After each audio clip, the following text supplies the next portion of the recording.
The winter of 2021 in Buffalo came mildly, with only a few inches of snow in November and December. Tempted by the mild weather, my neighbors and I speculated that perhaps the scourge of global warming had finally defeated the brutal lake effect that ravages us every year. It wasn't serious.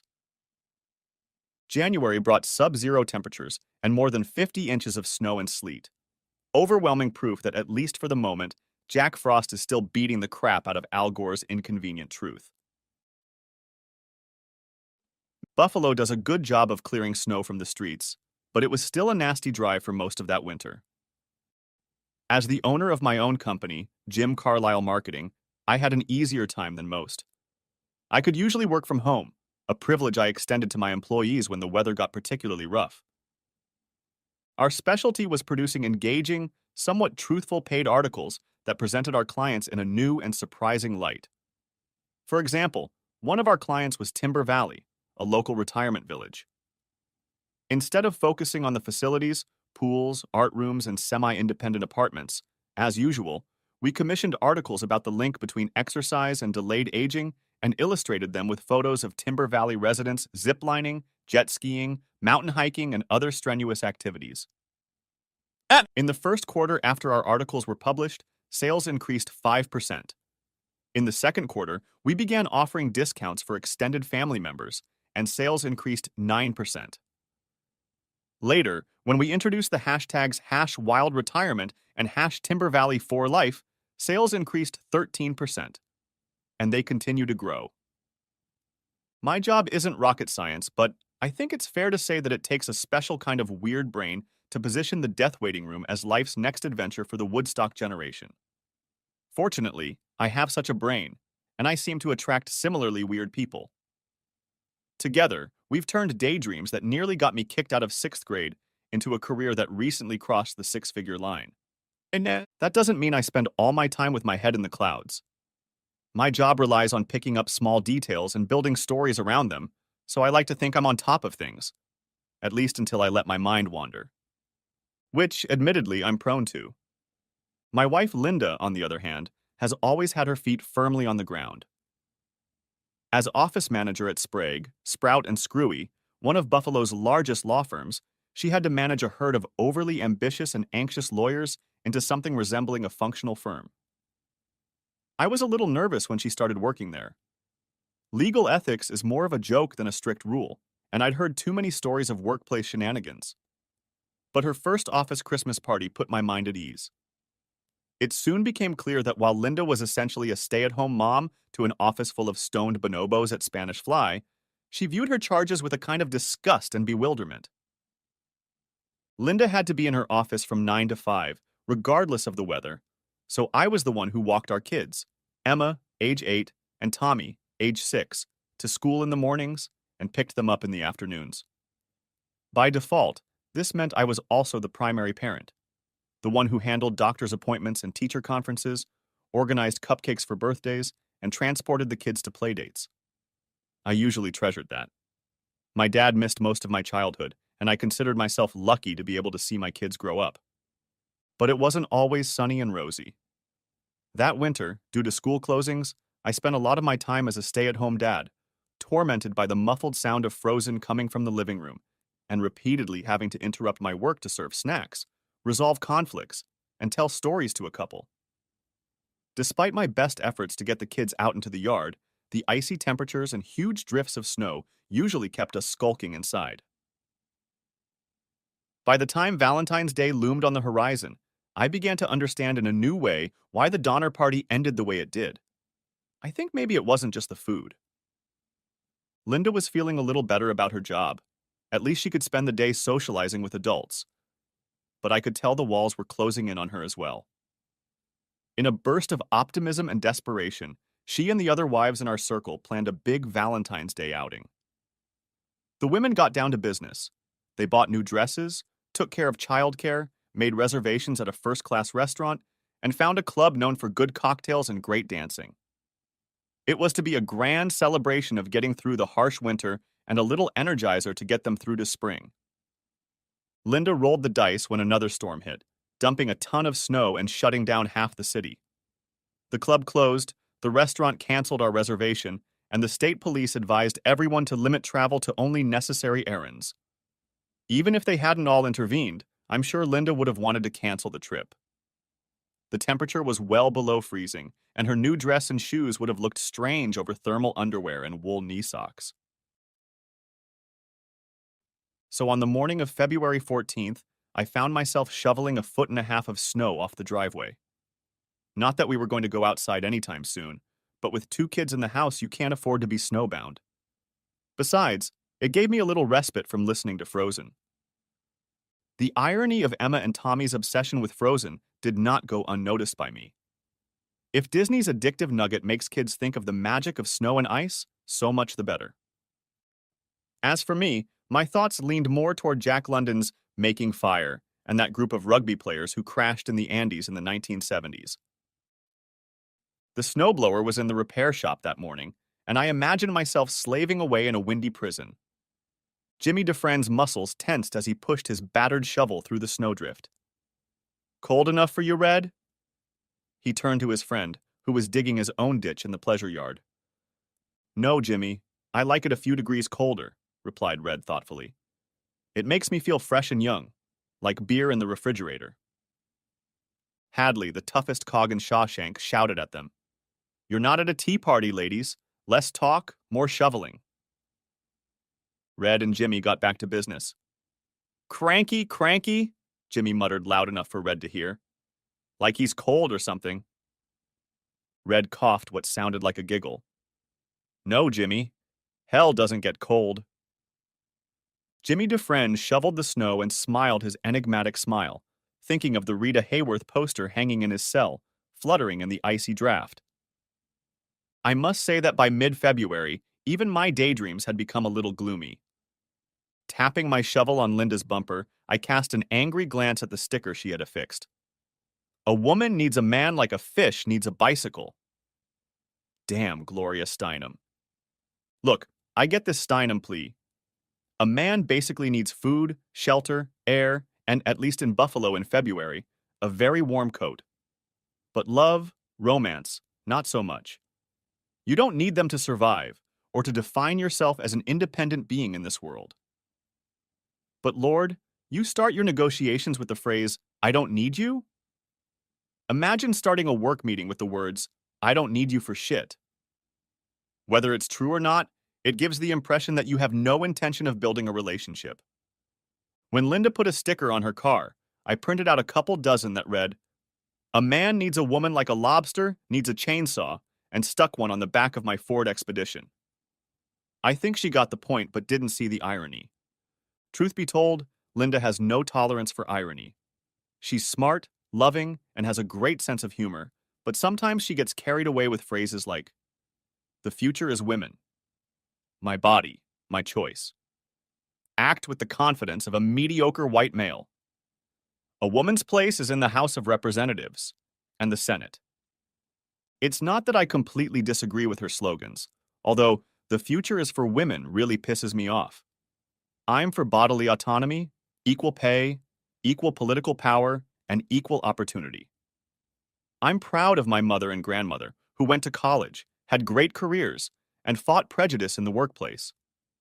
And, as the father of a little girl, I am ready to challenge anyone who tries to deny Emma any opportunities. At all. Seriously, if the kid wants to be a welder, I will buy her an acetylene torch. But sound us versus them arguments tended to creep into Linda's worldview. Sometimes, instead of seeing herself as an advocate for equality, she behaved more like a suicide bomber on the front lines of the battle between the sexes, desperate to show that she was a totally independent woman who would not bend to the needs of any man. As the man closest to her, and as the guy who sometimes had to ask her to bend to the needs of our family, I sometimes felt like I was being forced into the role of adversary rather than ally. Plus, the joking I hate boys got on my nerves. This kind of faux feminism started going out of style about a decade ago, but don't tell Linda about it. Seriously, don't tell her. I've tried it, and it's no fun at all to be in the position of a man explaining feminism to his wife unless you have a very comfy couch. Fortunately, such arguments were rare. We were mostly lovers and confidants, ardent fans and best friends. We shared household chores fairly. I was better at cooking, she was better at laundry. We both hated vacuuming and kept the house in order. Given my flexible schedule, I was usually babysitting, which I enjoyed, at least when we weren't snowed in. Speaking of which, I was also in charge of snow removal. And after the driveway was shoveled and I warmed up a bit, we were both going to spend an hour or two riding around the yard with the kids. Valentine's Day downtown would be lovely, but as I thought about how I'd be sculpting igloos and snowmen with Linda, Emma, and Tommy, I had to admit that my life couldn't get any better. Next chapter. Linda was determined, so I wasn't surprised when she, Dee, Jane, and the other wives moved our Valentine's Day party, dubbed Goodbye February, We Won't Miss You, to the last day of the month. The new and improved plan was even more ambitious. In addition to dinner and dancing, we were going to spend the night in a nearby hotel. Linda decided that even if the restaurant and club closed, it would be good for us to spend the night alone in an unfamiliar bed, doing things that would scare the kids. I was in complete agreement. By the end of February, I would have gladly given the finger for the chance to savor overpriced beer and roasted cashews and honey from a wet bar in a room where they weren't spinning Frozen. It says a lot when a hotel room picnic starts to feel like a combination of Nirvana, Shangri-La, and the last 5 minutes of 2001, A Space Odyssey. This time, the weather favored us, giving us a couple of days when the temperature rose to a, relatively, pleasant 30 degrees Fahrenheit. Linda was able to shed her long underwear, and her blue sleeveless dress was a vivid reminder that underneath all those winter layers, my wife is a goddess. I wasn't too bad myself. Although I'd only been to the gym a couple times since early January, shoveling snow is a great workout, and I looked pretty solid in my best suit. The evening started off beautifully. We had survived most of the winter, the kids were fine, work was great, and we were in love. It's a cliché, but shared struggles do bring couples closer together, and we had never been closer than when we walked into Morrison's, the club where we were going to spend the night dancing before retiring to our hotel room for more delightful aerobic exercise. It was crowded. Apparently, we weren't the only ones desperate to get out of the house. It was a younger crowd, and I recognized a few players from the Bills, our hometown football team. On the dance floor, we are fluid movements. Poetry. Fred Astaire and Ginger Rogers, sans wig. Silver Linings Playbook, without the craziness. I unwind her, and her fingertips slide to the end of my hand.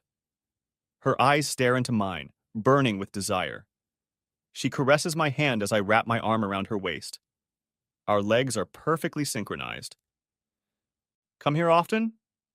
She sighs, her eyes glistening with desire. Only with the right partner, I whisper in her ear. She flinches. I'm the right partner? I wrap my arms around her. My eyes. The only partner. Her pelvis presses against me. Every nerve in my body. Her body is raw and hungry, desperately absorbing the touch of our skin through the clothes. Her breath hitches, and I can smell her, under the perfume, under the familiar bouquet of her shampoo, the musky, needy scent of my wife, my partner. I can feel spring budding inside me, coming alive after months of winter hibernation. It's nice when my daydreams match reality. When the music ended, we returned to the table. My goodness! Exclaimed Jane, fanning herself. I think you've melted the dance floor. Linda fancied herself as she reached her seat. No kidding, said Dee, her face flushed. Where did you learn that? We took dance lessons when we were in college, I said. It was an elective, and the professor took us as partners. It kind of became our thing. One of our things, Linda corrected me. The table erupted into laughter. I've got the next one, Linda, said Dee's husband, Dave. Dee smiled, and I assumed she had her own plans, but Linda quickly interrupted Dave. No, all my dancing tonight is for my husband. Then she looked at me, and her eyes softened. I think one or two more, she whispered, and I nodded my head. It was a perfect night. And then Marc Lavaliere showed up. Next chapter. When Linda dropped my hand and rushed onto the dance floor with Lavaliere, I didn't immediately realize what was happening.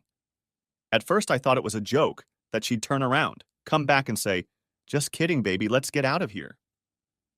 But then she didn't. As I watched them move across the floor, it began to dawn on me that my wife had left me without a word. In the blink of an eye, I went from the spouse equivalent of a beach in Aruba to a snowbank in Alaska. I started to get up, but Jane put her hand on my shoulder. "Let her take this," she said. "It's Marc Lavaliere, the Bills' new quarterback." I brushed her hand away, but she clung to my shoulder. "Don't!" she hissed, her fingers clenched. "It's only a dance, Jim. Let her do it." I stared at Linda on the dance floor and felt numb, isolated. Looking at the smug smiles of the women at the table and the embarrassed expressions of their husbands, I felt exposed, humiliated. I had two choices: do as I was told and sit down like a good boy, or make a scene and make my humiliation even more public, even more embarrassing. Screw you, Linda. I imagined how I'd act if this were a movie, if I were some international assassin or former Navy SEAL with a dark past. "Do you mind if I cut in?" I asked, walking up to the couple.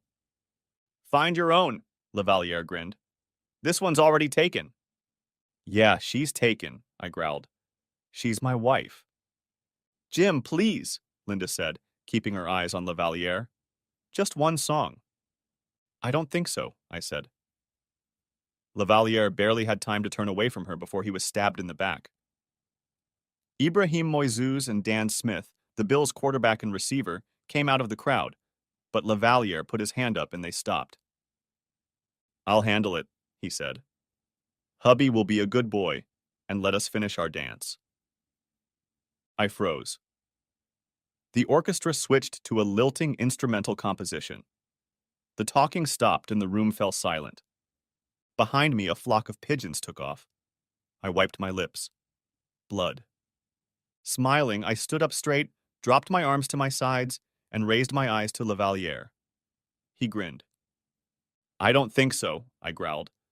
"I'm not going to lose to a tightwad who chokes on big punches."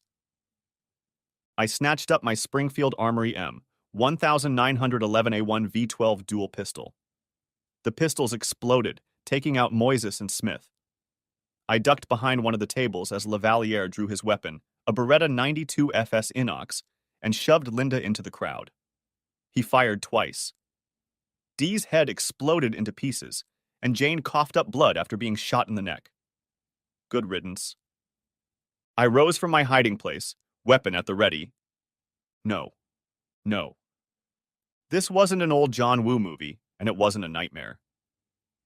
My wife was actually dancing with this asshole in a crowded club, leaving me behind while she watched him like he was hanging from the moon and stars.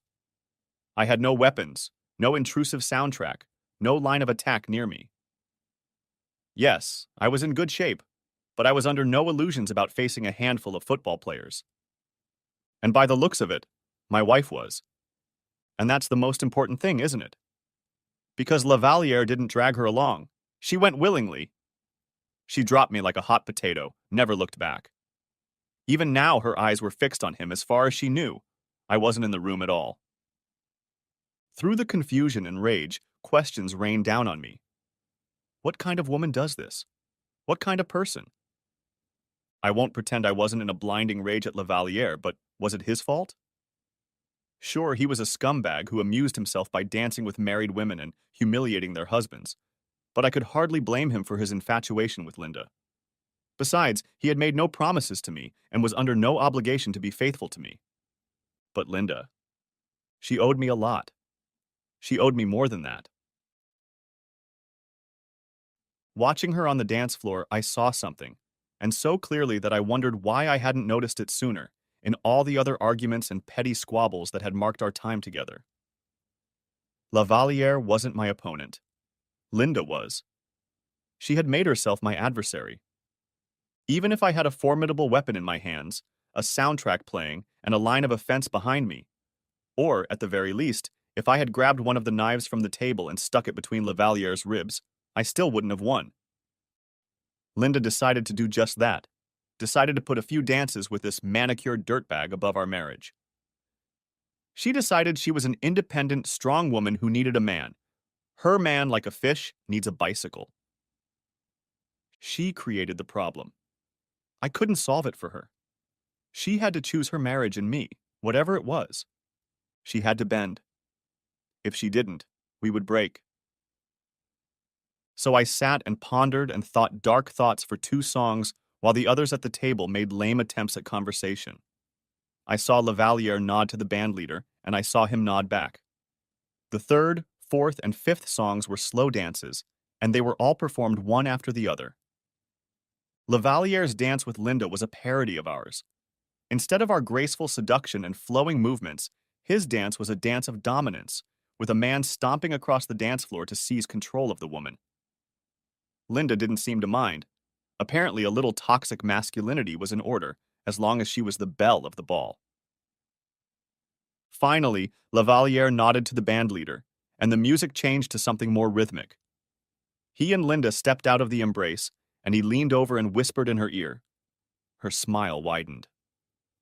With one last squeeze of her forearm, he released her and headed to his table. She turned to me, and for the first time since that asshole had dragged her out onto the dance floor, I saw her eyes. Their sparkling brilliance faded at the sight of me. Saw her radiant smile turn into something cold and stiff and fake. Damn. Linda could be a pretty good actor when she tried, and she tried her best as she walked toward me. But she couldn't hide the look on her face that showed I'd gone from the love of her life to a problem to be dealt with. She was almost to her seat when Dee jumped up, her own glee giving a new impetus against the dull terror in my wife's eyes. "Linda, you were great!" exclaimed Dee. My wife's frozen smile widened and became genuine. My heart dropped even lower. When I stood up, the other couples in our group were looking at everything but me. Dee leaned over and whispered something in Dave's ear. His face turned red, and he put his hand to his mouth. What was he hiding? A grimace?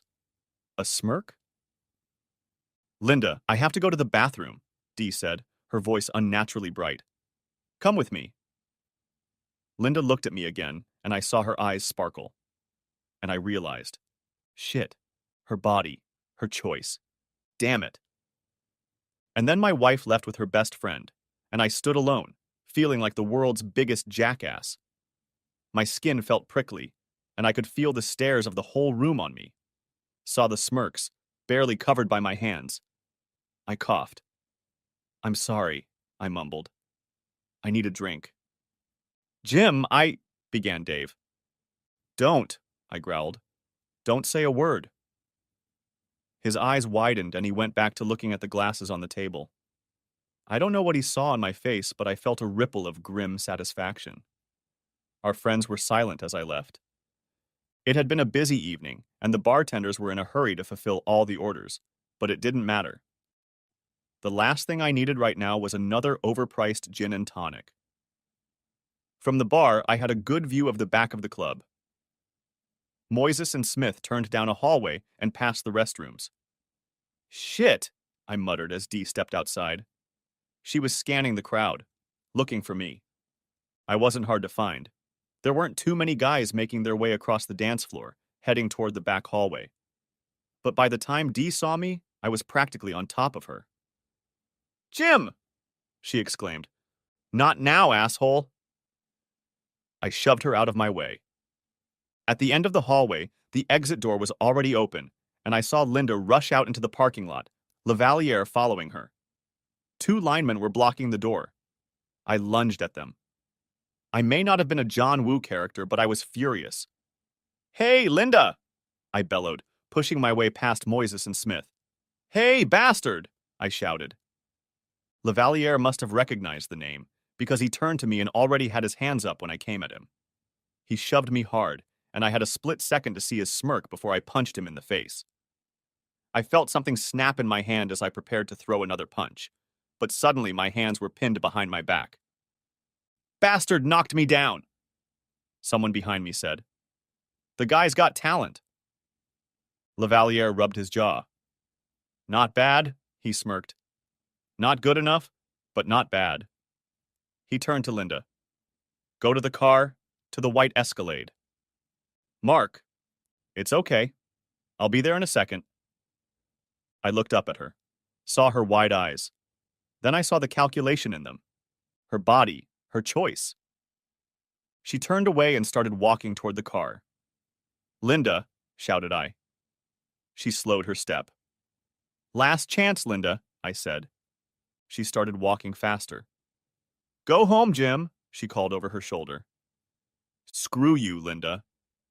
She was almost to the car when Lavalier's fist smashed into my face. It hurt a lot. But it was nothing compared to what I felt when I saw her running away. He hit me again, and a wave of agony swept through my head, drowning out everything in its path. I felt dizzy, and it became too heavy to lift. 3 on 1, I muttered, trying to focus my eyes. If it makes you feel any better, we'll be 1 on 1 in my bedroom tonight, Lavalier grinned. He punched me again, this time in the side, and my breath caught. He laughed. Don't worry, I'll bring her back tomorrow. Don't worry, I sighed. A woman who has fun with a piece of shit like you isn't worth much. I tried to lift my head, but it was still too heavy.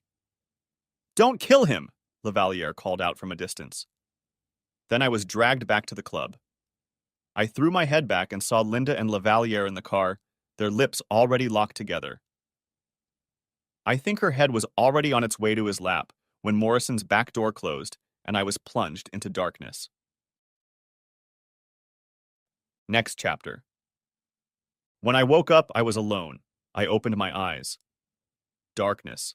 A blurry red light. The smell of stale beer. The back hallway at the Morrisons. I closed my eyes. Opened them. A red light was flashing under the exit sign. I stared at it for a minute while my eyes focused, and I tried to figure out what to do next. Behind me, I heard the muffled sound of an orchestra. I tried to sit up, but my stomach cramped, and I barely had time to turn over before I threw up. It caused a coughing fit, and it felt like my lungs were trying to escape through my mouth. I tried to breathe deeply, but it hurt too much, so I held my breath, rising to my knees and then to my feet. I reached for the wall to steady myself. The flashing red light. I felt drunk and sick all over. I was swaying, but my legs didn't wobble. Good. Thoughts came slowly. I decided the first thing I needed to do was get out of the hallway before Lavalier's goons came back, or before someone else jumped me. I touched my cheek, and my hand felt clammy again. It wouldn't be a bad idea to hit the restroom. Clean myself up and get out as quietly as possible. Not make myself a target. Reassess. Make a plan. Step outside the vortex of, why did she do it? How could she? My body, That was filling my head. In the bathroom, I clutched at the walls of the sink, staring into the mirror. I had a gash from my cheekbone to my left temple. Shit. Was there a ring on it? And my left eye was already starting to swell. There was a bruise on my cheek and my lips were bloody. Thankfully, I wasn't wearing vomit. I cleaned myself up as best I could with paper towels and water while thinking about my next steps. Get out quietly. Call an Uber. Get to the hospital. That was the plan. The club's dance floor was crowded and I felt like a bag of broken china, so I made my way along the wall to the front door. As I approached our table, Jane saw me. Jim! She shrieked. Suddenly, all eyes were on me. Shit, Jim, are you okay? Asked Dave. No, Dave. I coughed into my hand. I'm not okay. Not even a little bit. We thought you left, Phil said. What happened? What the hell do you care? I wheezed. None of you. None of you bothered to check. Dee was the only one not looking at me. You knew, didn't you? I whispered. You helped her sneak out. Left me bleeding on the floor. You dirty goddamn slut. I didn't usually use language like that, and there was silence at the table. Jane's jaw dropped, and Barb looked like someone had slapped her. Dee threw her head up, her eyes blazing. "Hey!" exclaimed Dave after a moment. "That's my wife!" "Don't tell me about your problems, Dave," I grinned grimly. "I've got enough of my own." I looked at the fury on Dee's face. She took offense. How adorable. I couldn't help it. I burst into laughter. It hurt like hell, but I couldn't stop. I started coughing, and blood splattered Dee's face. She screamed. I felt a spark of glee. I spit in her face. There was a lot of blood. "What the hell?" screamed Jane, her chair falling over as she jumped up from the table. "You don't know where I've been, Dee." I burst out laughing madly, feeling the copper taste in my mouth. "You don't know where I've been." I swayed, and my legs became rubbery. Enough fun, and more than enough Fight Club quotes. I left my former friends horrified as they tried to clean Dee from my blood. The doorman was another Hulk. "Well, unless it's a big man," he grinned. He lightly rubbed my ribs, and I felt something shift. "Have a good night, Mike Tyson." And then I was on the sidewalk. The air was icy, and my chest felt tight. My heart was pounding. "Screw Uber, I need an ambulance." I dialed 911. 9111, the voice on my phone said. "What's your emergency?" "I've been beaten up," I wheezed. "I'm in Morrison's, near the waterfront." Sir, a voice said. "Sir?" I tried to answer. It was cold on the sidewalk, but very cozy. Next chapter. When I woke up, my throat was sore, but at least I could breathe. The smell of antiseptic, the beeps, the hospital. Thank God. I opened my eyes. A large window overlooked the nurse's station. My right arm was bandaged and tangled in the IV tubing as I pressed the call button on the bed rail. After a moment, a nurse appeared there. "Don't try to talk," she said. "I'll get you some ice chips." A moment later, she returned. "The doctor will be here soon," she said, shoving a cup of ice into my hand and disconnecting the IV. "Phone," I wheezed. "Please." She took a clear plastic bag from the side table and carefully placed it next to me. "These are your personal belongings. I don't know where your clothes are." She laughed softly. "Then again, it doesn't look like you're going anywhere for a while." What a day. Today. It hurt to speak, but the melting ice helped. I found my phone in my bag.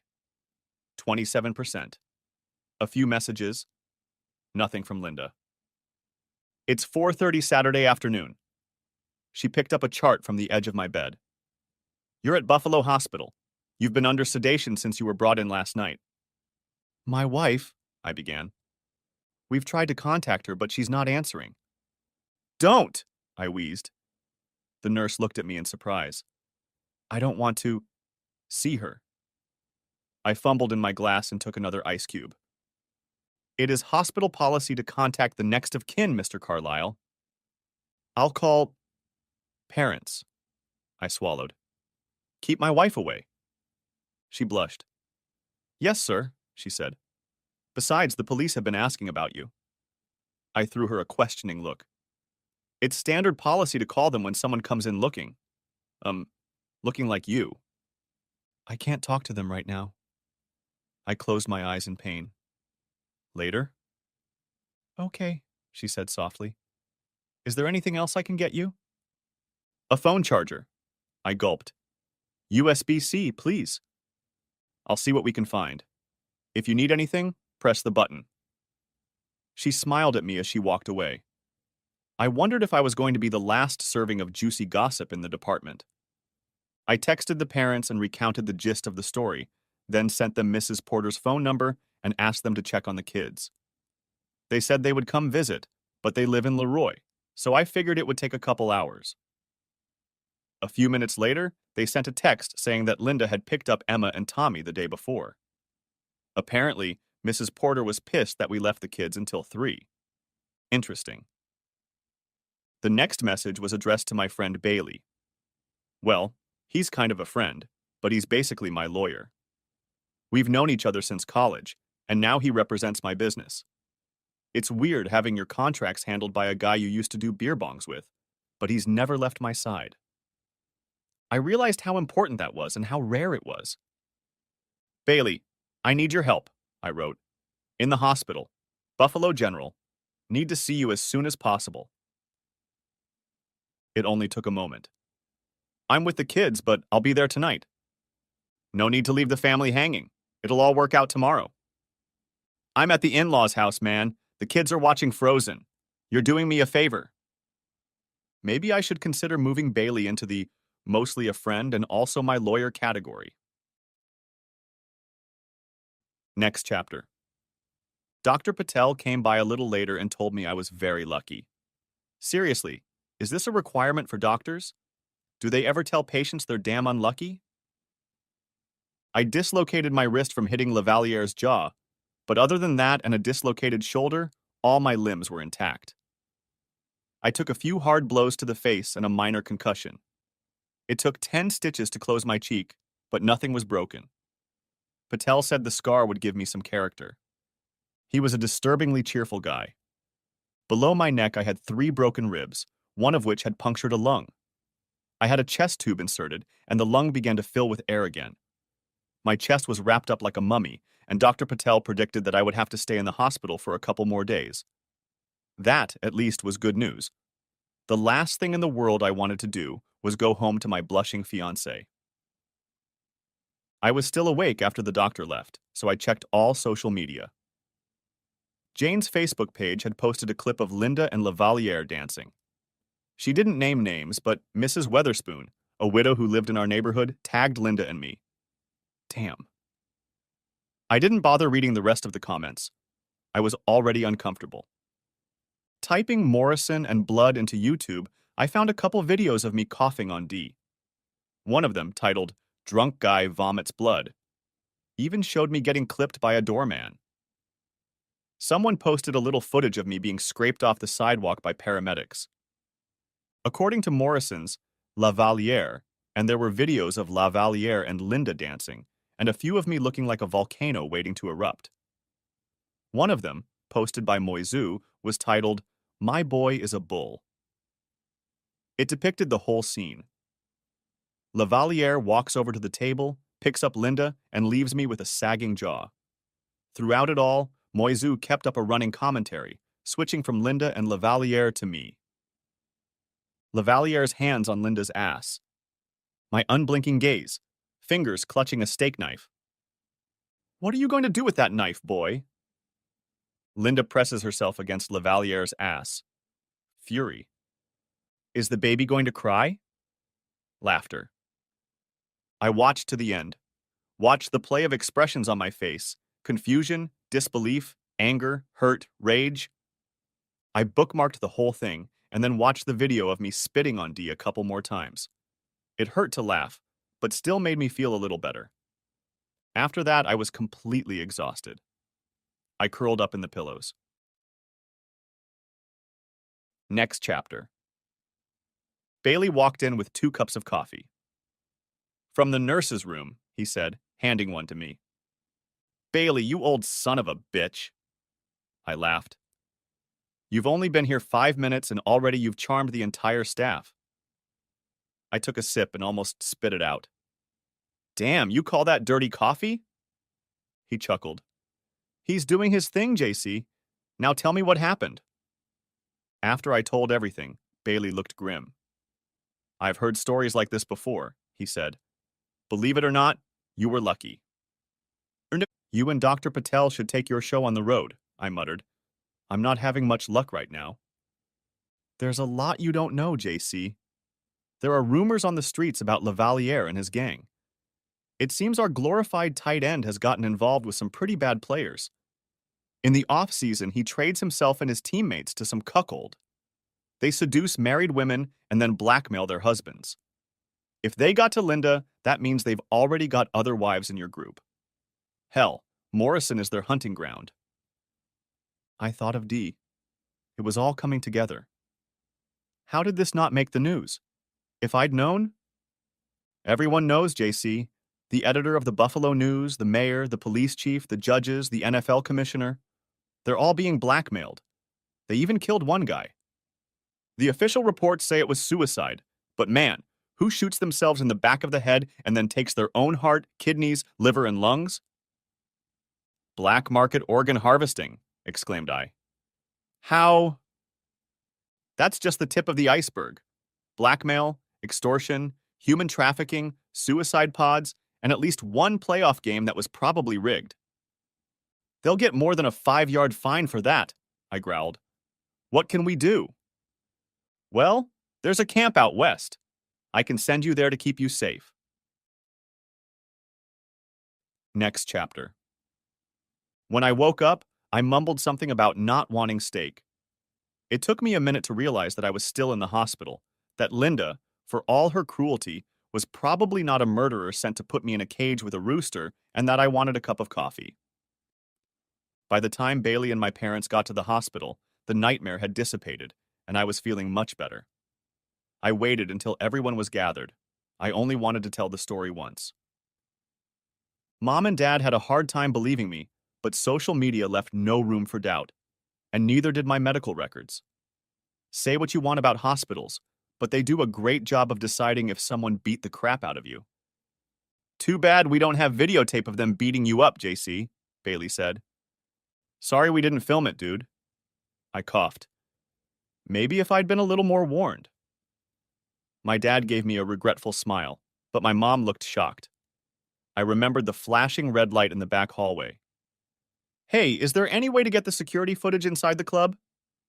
Not without a court order, no, Bailey said. But if we can prove that a crime was committed... Well, I certainly didn't commit it myself, I said. You know, the cops came by earlier, but I still wasn't home. Can I file a police report? That would solidify my claims about Lavalier, Moises, and Smith. That's a good start, he said. I'll give them a call. If you don't mind, we can talk to them tomorrow. That'll work. And, you know, if we need proof, there's always my face. I'm pretty sure Lavalier's bare knuckles didn't tear my cheek. Maybe he was wearing a ring. Maybe a Super Bowl ring? Pondered Bailey. Lavalier has one. He was in Kansas City before he was traded. That could be something. That's what I was thinking. I remembered my dream. What if it was a conspiracy, Bailey? He looked at me cheerfully. Look, I'll bet you anything that this isn't the only time Lavalier has done this. 1, he signaled the team leader. 2, Moises pointed the camera at me before Lavalier even approached the table, which tells me he knew what was going on. 3rd, how well they knew the place. How did Lavalier know about the emergency exit? How did he guess to grab Linda coming out of the restroom? Why were the other football players there? Hell, man, if I hadn't been watching from the bar, they would have gotten away clean. So you're assuming that... What? Lavalier goes to this place regularly, steals some poor bastard's wife. He noticed the look on my face. Sorry, man. Basically, he picks up some poor bastard's wife, slips out the back door and takes her home. More or less. If the husband catches them, like me, he gets a whipping. Meanwhile, the club gets prestige from having famous football players hanging out there. Bailey smirked. Famous? Let's not get crazy, JC. It's the Bills. I grinned back. Okay, smartass, regionally famous. Anyway, Lavalier advises the band leader to pick some slow songs to aid in the seduction and keep his teammates close by in case things get out of hand. He looked thoughtful. Interesting theory, but how do you prove it? If he's done this before, he's probably left a trail of videos like the one from last night, not to mention a lot of pissed-off husbands who'd be interested in telling their stories. I'll check social media, maybe send out a few messages. We'll see what we can find. I leaned back on the pillows. My mind was spinning with unanswered questions and possible leads, but I needed to focus on what was most important, Linda. While we're sorting all this out, could you find a divorce attorney for me? Maybe someone from your firm? Divorce. My mother sighed. Jim, that's so fast. Are you sure? I looked at my father. His eyes were sad, but he gave me a slight nod. Mom, she cheated on me. left me humiliated in a public place, turned her back on me when I got into a fight trying to protect our marriage. Now I don't feel safe living in the same house with her. My mom's face went white. Jim, you don't think she would hurt me? Would let someone bully me so she could get her way? I closed my eyes, took a deep breath. Mom, I don't think. I know. I can't trust her. There was nothing to say after that.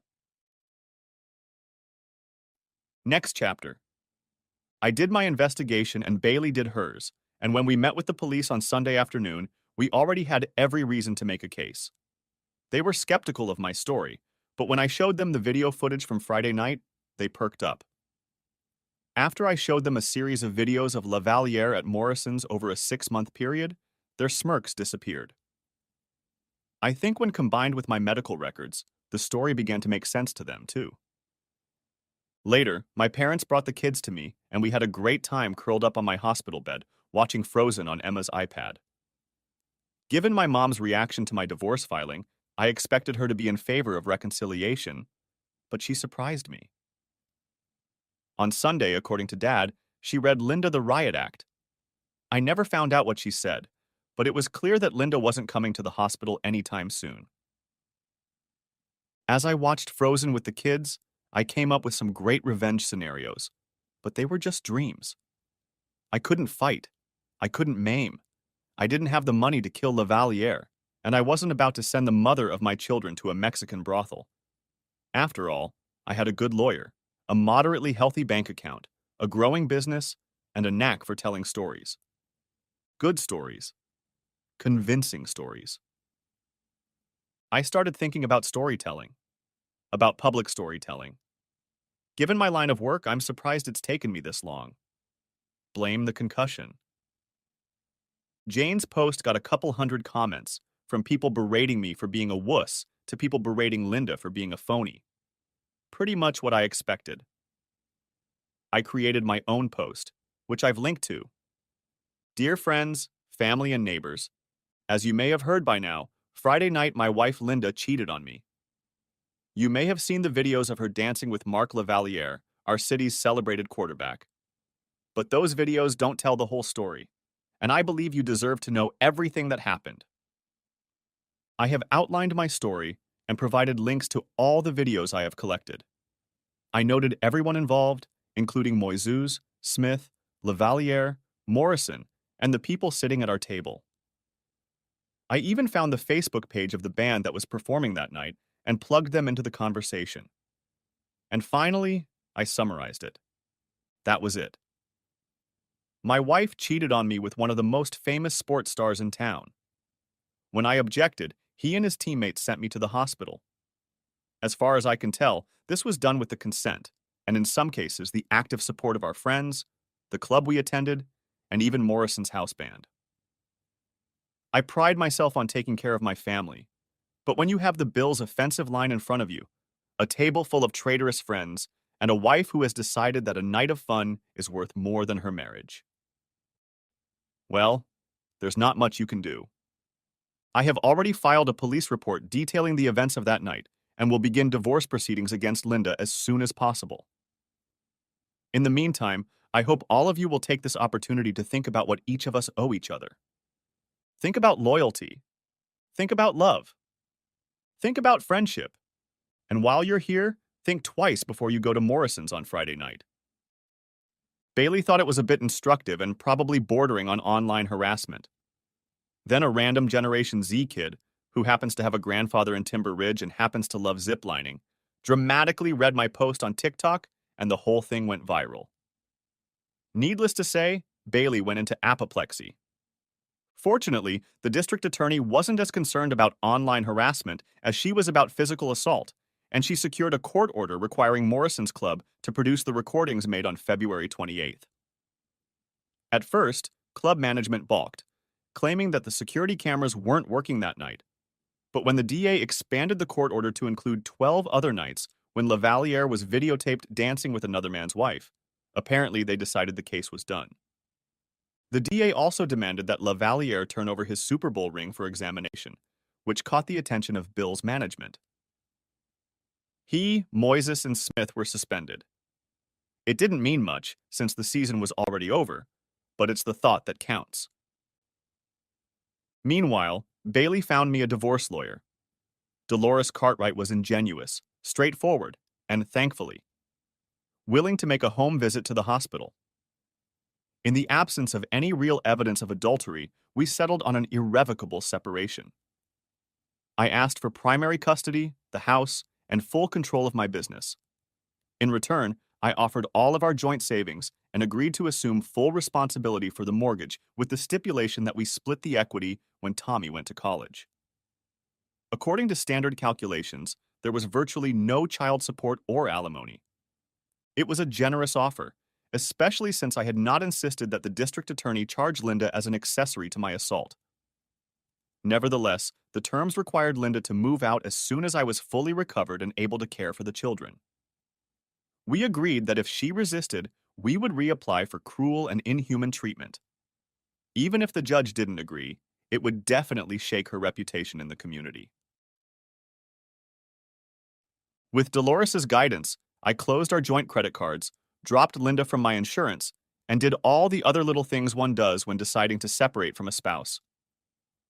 Linda and I had always kept separate bank accounts, at her insistence, so separating our finances was pretty easy. While I did all the legal paperwork, Linda went about her business. When my mom forbade her from visiting me in the hospital, she started complaining to anyone who would listen that I was doing her wrong. She also responded to my Facebook post, stating that she didn't know what happened after she turned her back on me in the parking lot and reasserting her right to enjoy the opportunity she had that night. I, of course, disagreed with that, as did almost everyone who commented on her post. I had a lot of fun reading the reactions, though it still hurts to laugh. Next chapter. After a couple of days in the hospital, Dr. Patel told me that since the morgue didn't need me, he was going to let me out the front door. I pretended to giggle and told him not to quit his job. While I was recovering, I stayed with my parents. Mom and Dad shuttled the kids back and forth a couple times, which gave me a chance to keep up with them, and watch Frozen a few more times. I'm not sure if it helped my recovery or not, but Emma and Tommy's presence definitely lifted my spirits. Lying in my old bed at Mom and Dad's house, I had plenty of time to reflect on my relationship with Linda. I realized that I had spent the last few years in some sort of self-imposed fog. Between the kids, work, politics, the weather, and many other things, I had chosen to overlook Linda's anti-masculine remarks, her bouts of condescension, her need for control, and a host of other little warning signs. I brushed them off as aberrations, when in fact they were a very real part of who she was. The person I thought she was would never do what she did to me. Consequently, the person I thought she was, well, it wasn't the real Linda. After a week, I felt much better. It took time for the bruises to fade, the scars to heal, and the splint to come off my arm, but I could already walk, dress myself, and breathe almost normally. By then, Linda had received my divorce petition. Bailey hadn't heard back from her yet, but my parents had. She wanted to talk. I sent her a text, setting up a meeting at my parents' house. When she walked in wearing a blue dress, thankfully not that blue dress, I had a sense of déjà vu. I remembered the last time we were together. Her in a blue dress, me in a suit, going to Morrison's. I thought about how one night had illuminated so much in our relationship, and, in the clear light of day, how the relationship I'd been thinking about had evaporated. And yet, even when feelings have faded and hearts are broken, manners remain. "Linda," I said, "you look good."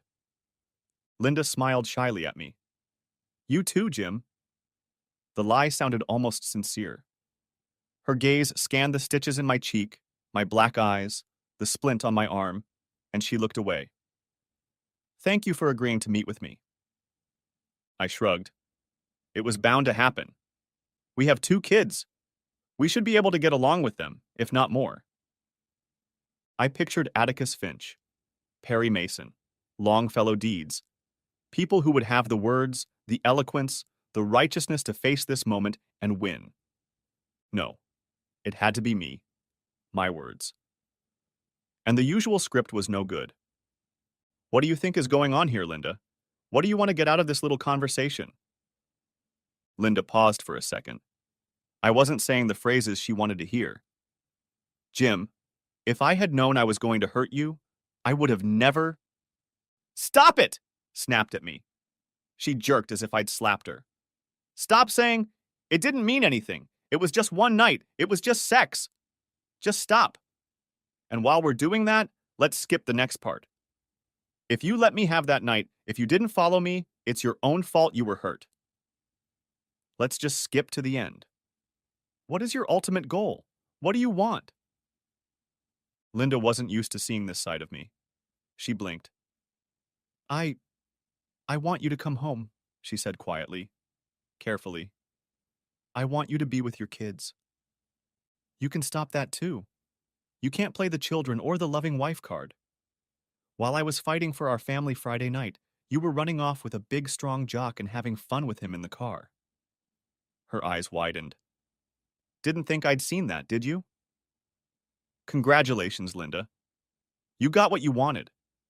You hooked up with a football player and now you can brag about it to Dee and the girls. But you can't hide behind the backs of the kids just because you found out that the price of your big night is higher than you expected. Then I spoke the words I knew would really tick her off. Besides, it's not a question of whether or not I'm coming home. I will. The question is whether you will stay there. Jim, of course I'll stay there. Her eyes narrowed. And if you try to take the kids away from me, you'll lose. The wife always gets the kids. Everyone knows that. No, honey, the kids go to the primary caretaker. The one who makes lunches, takes the kids to school and picks them up. Goes to doctor's appointments and parent-teacher conferences. Which one of us do you think does that? She blushed with anger. I take care of our family. We do it together. We're equals. She had a look of triumph, as if she'd found the secret phrase that would make everything better. Equals. The problem was, our night at Morrison's had sucked all the magic out of that word. I sighed. You always said we were equals, partners. But you don't really see it that way, do you?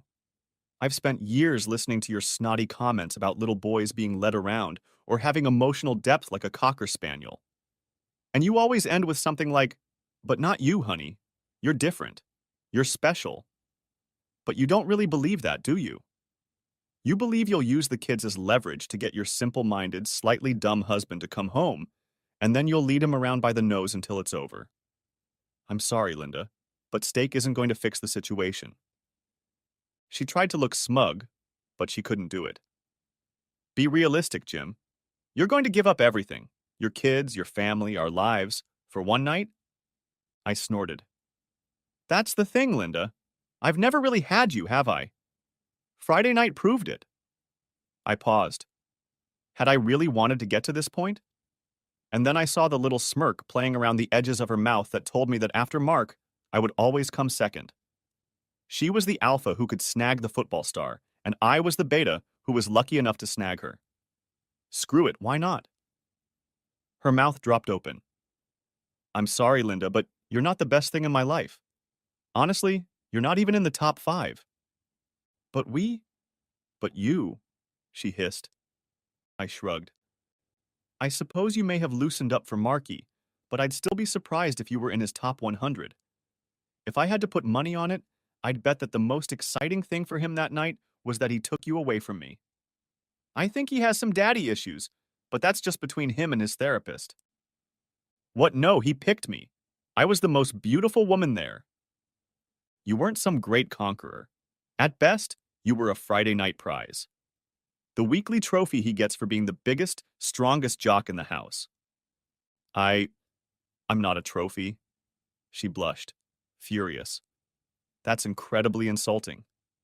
I chuckled. You're right, it is. But let's be clear, I'm not the one who made that argument. You did. Before tonight, there's no way I would have said you were some mindless prize that gets passed from person to person. I shrugged. But you proved me wrong.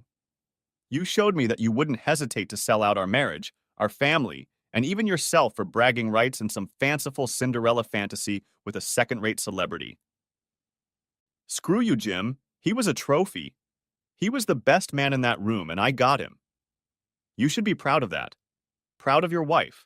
But your ego can't handle it.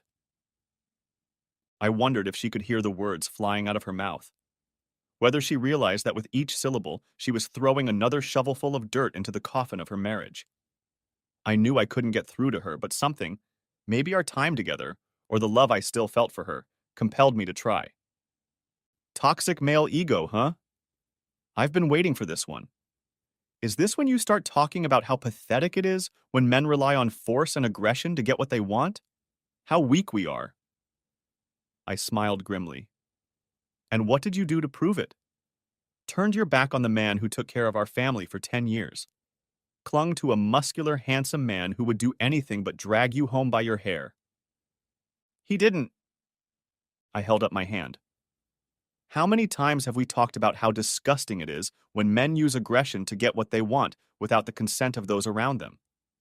But that's exactly what Marc Lavalier did on Friday. And you, a woman who preaches equality and claims to value commitment, you turned your back on your faithful husband and used toxic femininity to get what you wanted. Toxic femininity, she hissed. It doesn't even exist. Of course there is, Linda. What would you call it when a woman uses her body to seduce a random guy, even at the cost of her family? When she publicly humiliates the man she claims to love? Hides behind her children when it benefits her, but ignores them when they get in the way of her snagging a random stud? If that's not toxic, what is? It's not about toxicity. It's about choice. She straightened up. This was solid ground. This is about freedom. My body, my choice. Linda, let's ignore the fact that you're taking a slogan that was coined to support a woman's right to choose abortion and using it to justify having fun with a jerk who drives an Escalade.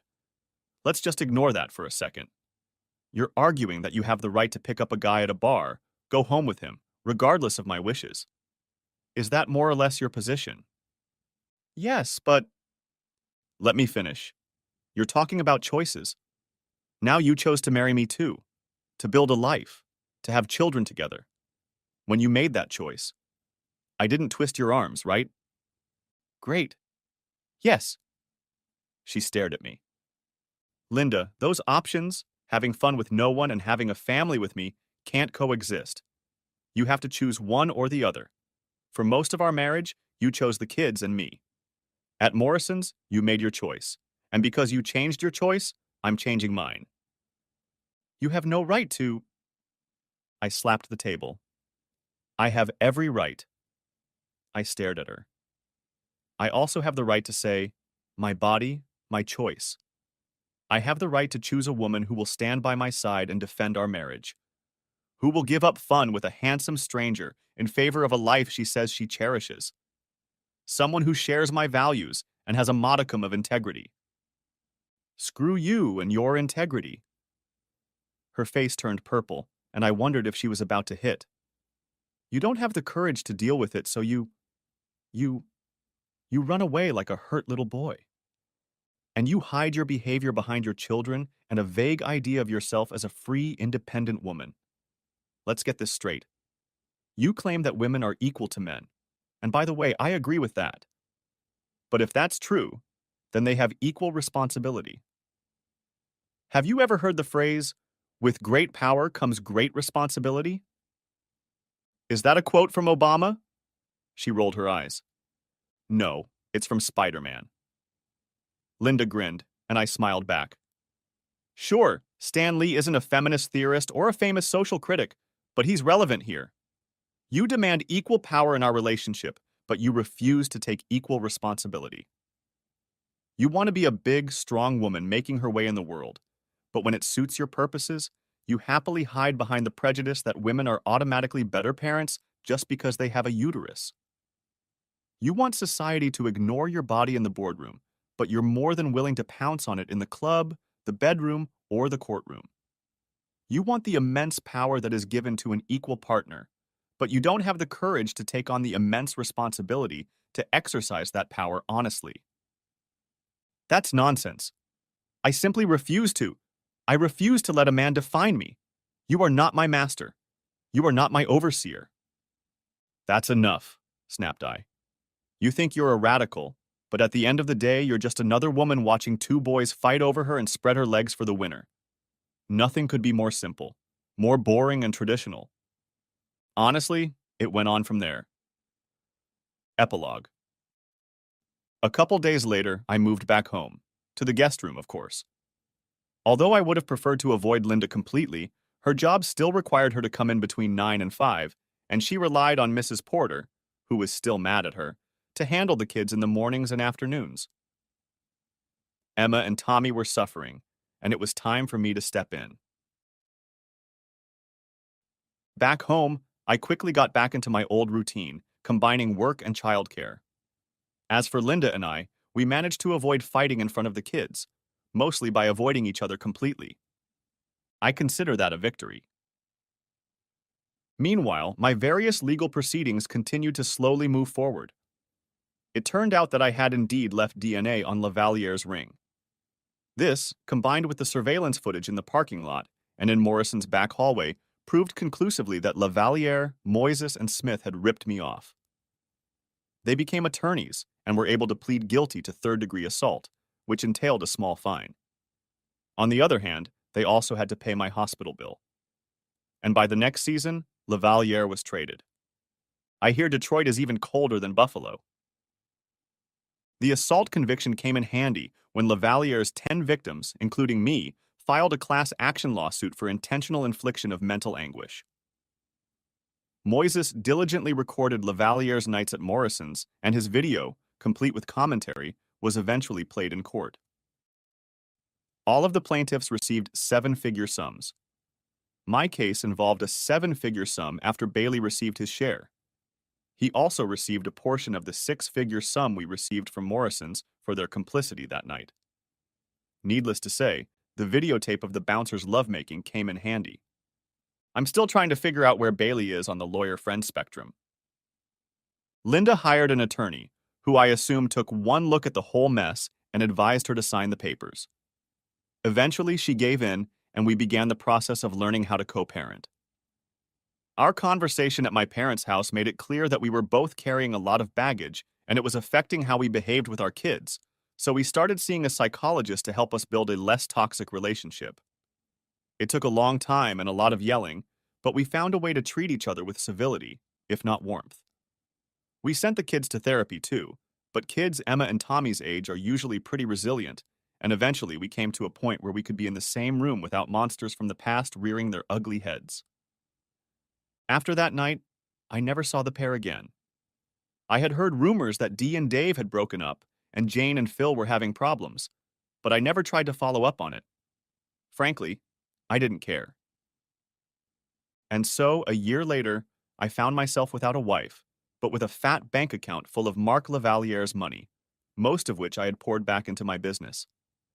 I was still the primary caretaker of my children, and miracle of miracles, they had moved on from Frozen. Now they were all excited about Wall-E. It's a good movie. I give it 6 months before I learn to hate it. Life has gotten a lot better. While I'm still working through some of the moments from that night, I'm also gathering a new group of friends. I can imagine that in the not-too-distant future, I'll be ready to date again. At least on those nights when Linda is with the kids. But not all scars have healed. I still hate watching the Bills and have become the only Dolphins fan in my neighborhood. Prejudice is real. The end. Thanks for watching. I hope you enjoyed it. So subscribe to my channel and watch the next video. May I ask what you're doing, sir? Said the man to my left, just outside my car window. Yes, you can, I replied. Ask. That's not exactly what I meant, the voice said. I want to know what you're doing. Of course, I noticed, and was well aware that the person asking was wearing the uniform of a city cop. I wasn't so drunk that I didn't realize that fact. I was feeling pretty good by this point. The reason for my flippant response was that I just didn't care about anything right now, especially stupid questions, no matter who was asking them. I'm sitting here enjoying the moonlight reflecting in the lake, sipping my single cask selected whiskey. It's a soothing sight, I replied. I don't like to be pretentious, but I like the flavor of this particular whiskey. I spent the extra money to buy it, and I intend to enjoy it. And if I may say so, it's a little better than the blended variety on offer. At least this time. And something about the moonlight is soothing. Sir, are you drunk? A voice asked. Almost, I replied. I hope to be there soon. In fact, I'm hoping to kill a few brain cells tonight. I'd like to destroy a few million suckers who tell me I love this bitch I'm married to. At the very least, I'd like to get to the point where I can get rid of her without much remorse. Okay, we can get to that in a minute, the voice said. You do realize that driving while intoxicated is a felony? Yes, sir, I do, I replied. But I would like to point out that I am not driving the vehicle. I am just sitting in it, drinking and getting drunk. This vehicle is equipped to not operate or at least not move if the driver is intoxicated. The driver must enter a 4-digit PIN and blow into this device. I pointed to the straw above the ignition switch. Any alcohol content in excess of 3/4 of the legal limit renders the vehicle inoperable. I am definitely not fit to drive this vehicle. The voice pointed to the interior lights on and the radio, or at least the audio system. Yep, everything works, I said. I want to be able to see well enough not to spill whiskey. I can listen to music if I want, but right now I just need a little background noise. It's cool enough in here that I don't need air conditioning. I would also like to point out that while the engine can automatically turn on from time to time to recharge the battery, the car cannot be put in gear and driven, added I. So, care to explain why you're sitting here in the city park drinking? A voice suggested. I looked at it carefully. Well, sir, I offered. I needed a place to sit and gather my thoughts. The house doesn't lend itself to that at the moment. I wondered how he would react to my changed manner of speech. You don't need to call me sir. Officer will suffice, or you can call me by my first name, Gary, he said. May I see your driver's license? I held them out to him and he handed them to his partner. I'm sure he'd already run the license plate number, so he knew it belonged to me. Maybe he was just checking to see who was using the car. I almost laughed out loud. I could understand some of the politically correct bullshit that society fed us, but for cops to call themselves by their first name in a non-violent encounter? This guy seemed unfazed. Well, instead of calling you sir of 3 syllables, I decided to shorten it and call you sir, said I. He gave me a hard look and then grinned. You're not that drunk, are you? He asked. He could tell I was just playing smart. Oh yeah, I'm that drunk anyway, I replied. It's just that I'm not that stupid and I can hold my own. At least not right now. I really don't care if I'm too drunk to handle it. I saw the cop's partner step back to give me my license back. They clearly weren't going to leave, but they didn't order me out of the car either. I wondered about that. They stood hunched over and watched me, feeling uncomfortable. Both declined my offers of a drink or to sit in my car where they could relax. Their sergeant arrived and talked to them. I guessed later that they had quickly established my identity when the first officer returned, walked around the car and sat in the passenger seat. How about we have a little chat, Mr. Jacobs? I liked the young man. I told him that the last Mr. Jacobs I knew was my father. My name was John. He smiled and nodded. He then asked if I needed to call someone. I shook my head and said no, not unless I was forbidden to continue drinking, in which case he could call my lawyer. You are allowed to drink alcoholic beverages in the park until 2 a.m, he said. Then I'll sit here until I'm ready to leave and either call an Uber or have my daughter come get me. I'll need to talk to her either way. By the way, why did you decide to sit with me? I got special permission. I'm not sure exactly why. The sergeant told me to sit with you and talk, he offered. Why?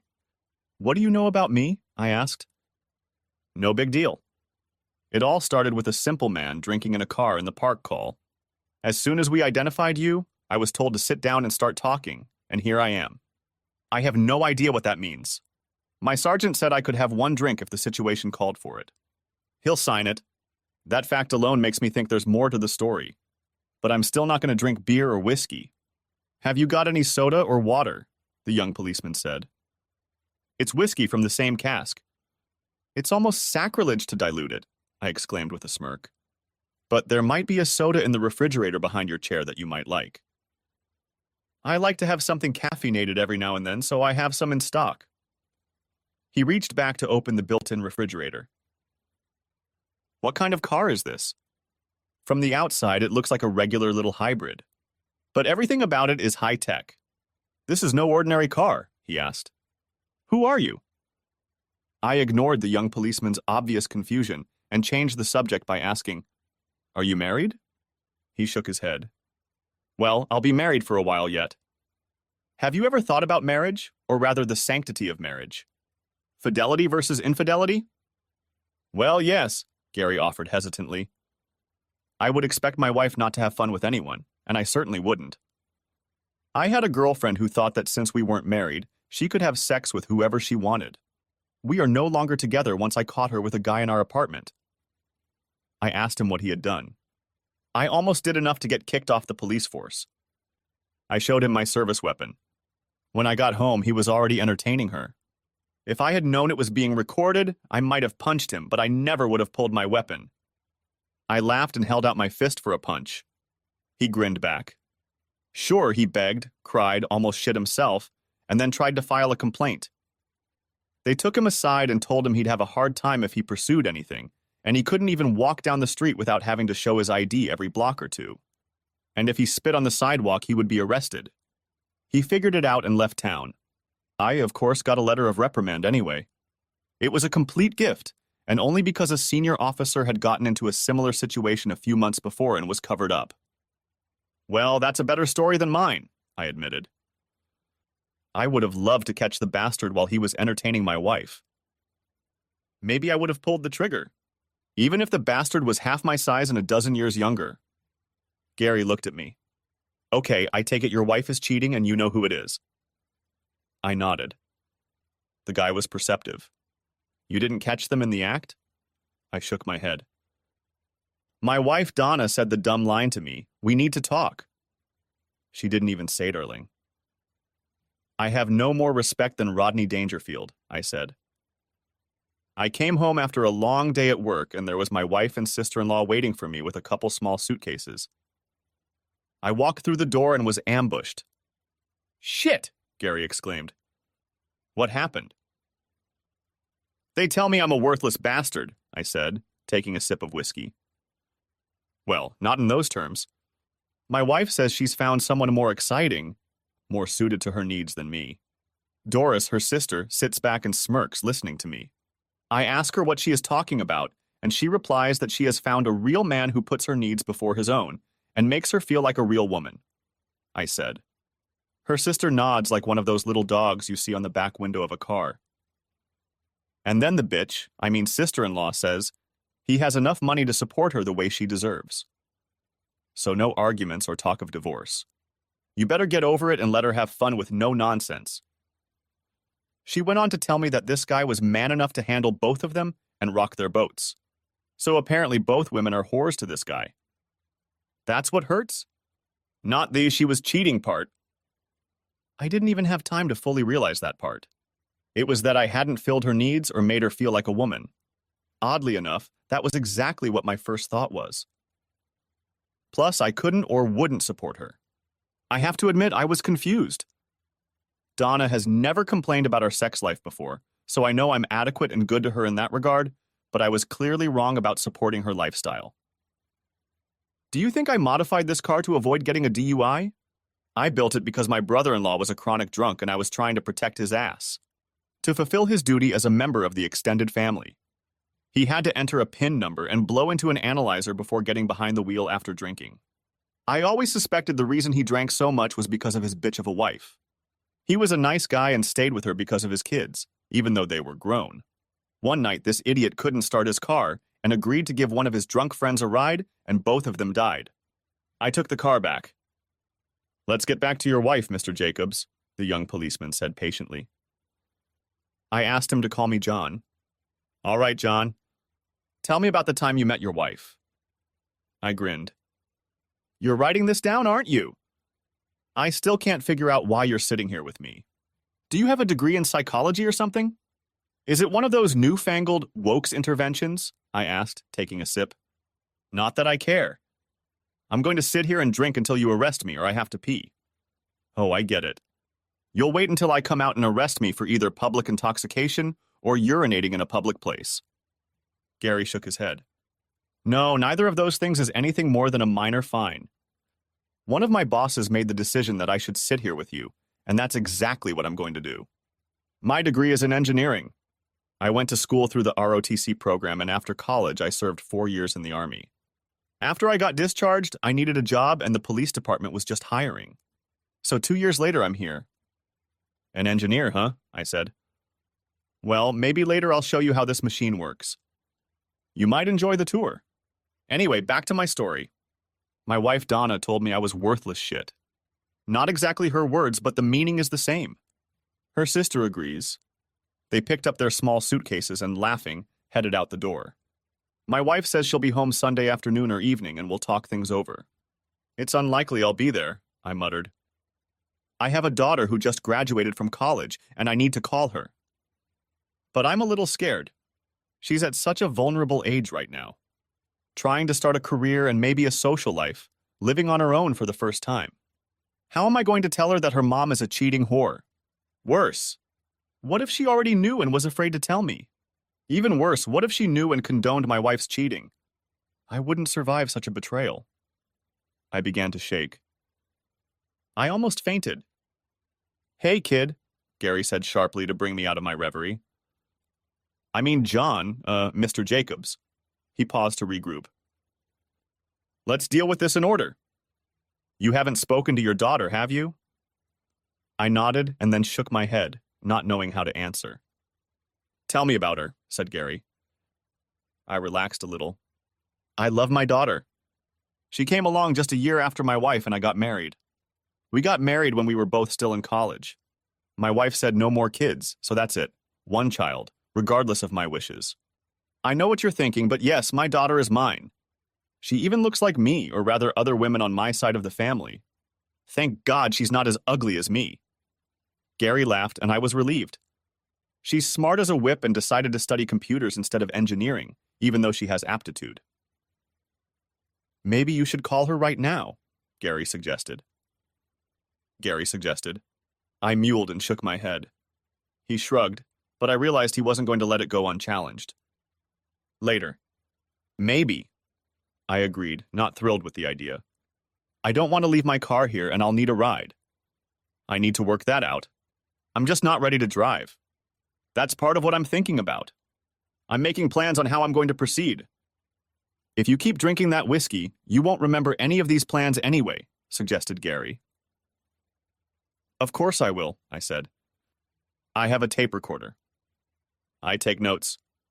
I'm sorry, I should have told you that our conversation is automatically recorded. I just assumed you had your camera on. I expect everything I say to be recorded. So do you know who your wife is dating? Asked Gary. I nodded my head. At that time, he got a call on his radio. He walked away from my car. A few moments later, he came back. Mr. Jacobs, what do you do at Async Robotics? He asked. I shrugged and said I was an engineer. Gary smiled. More to the point, a very high-ranking engineer, right? I nodded. This isn't just a sit-down-and-talk thing anymore. My captain said you're the man who designed some of their advanced prosthetics. He was just on the line. He said you're the reason his daughter is walking again. You developed a prototype prosthetic limb. They help existing limbs function properly. That answers the question of why I'm sitting here talking to you.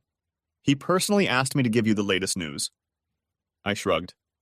He's obviously interested in you. Please, sir, Mr. Jacobs, don't screw this up for me. I could tell he should have kept some of what he said to himself.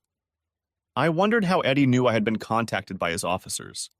I suspected that he had flagged my name so that he would be informed immediately of anything that concerned me. It wasn't exactly legal in my opinion, but it was nice that he cared about me.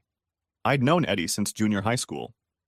His teenage daughter had suffered a boating accident 2 years earlier and lost the use of her right leg. He gladly allowed me to use his daughter as a test subject for one of my prototypes, and now his daughter is back on her feet and walking. Eddie and I have remained close, and I was happy to help. I'd like to take you home, sir, said Gary. I resolutely declined. How about I take you to a hotel? You'll sleep it off and then approach tomorrow with fresh perspectives. Really? You think I'm going to look at the world better tomorrow than I do today? Snapped at me. No. I said fresh perspectives. It means clear head, Gary explained. Making decisions rationally and not clouded by alcohol. I said I liked alcohol and wasn't ready to go anywhere yet. He shrugged. He tried to distract me a bit by asking me about the prosthetics I was developing. I told him that it was just one of our divisions. We had several ongoing projects. We were also working on features that would allow us to create self-driving cars. I could see that he was visibly interested in some of the technical aspects. He asked what other projects were being developed. We launched a line of voice-controlled robots to improve the lives of paraplegics. To give them some independence in their daily lives. For example, voice-controlled motorized wheelchairs. Some of our devices can do more than that. We've even worked on robotic arms that could lift objects and even help the user eat. We worked on a robot that could wipe a guy's butt. We had a little hiccup when one of our testers got excited and yelled. Well, humor me right now. I squinted to see how intently Gary was listening. He stared at me for a second and then burst out laughing. I realized that he had a sense of humor too, just like me. Tell me why you wanted to become a police officer, I asked. You seem to have the technical aptitude and the proper credentials.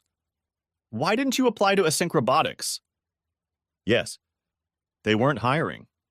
I got a letter saying they would keep my resume on file, Gary said. I realized it was a cop-out, and my resume ended up in a round file. And I needed a decent paying job locally. My mom needed financial help and my sister is in college. So it's just the way it is. I wasn't so drunk that I couldn't see this guy's potential. Send me your resume directly and stop by and see me in a few days. I have a few obvious personal issues to work out first, but I'll see what I can do.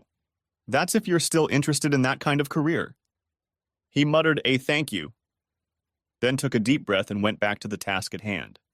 He wasn't going to allow himself to be distracted and bribed. How did you get the name of the guy your wife is dating? He asked.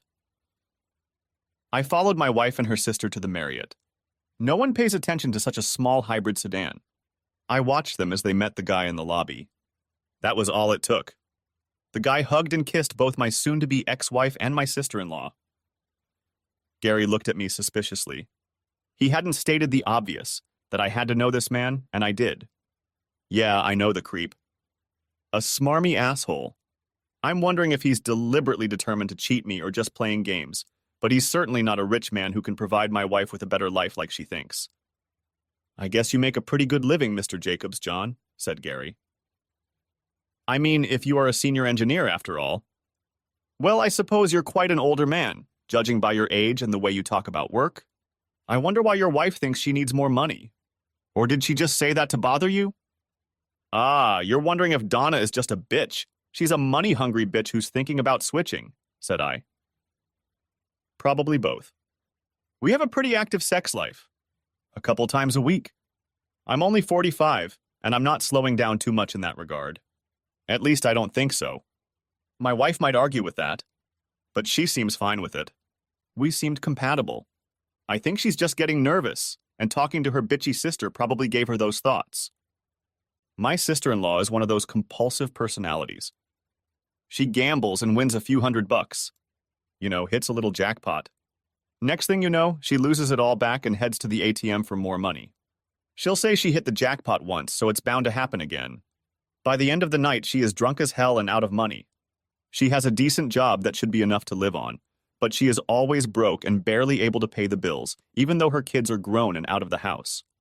My wife seems to bail her out all the time, and it has become a point of contention. I think she tosses her sister money a lot. In fact, I'm pretty sure she does. I usually try to keep quiet about it. After my brother-in-law died, Doris started seeing different men. I stayed out of it too. I think money is a big part of the problem with my wife. I don't bring home enough money for her. She works as a school administrator, so we have a dual income.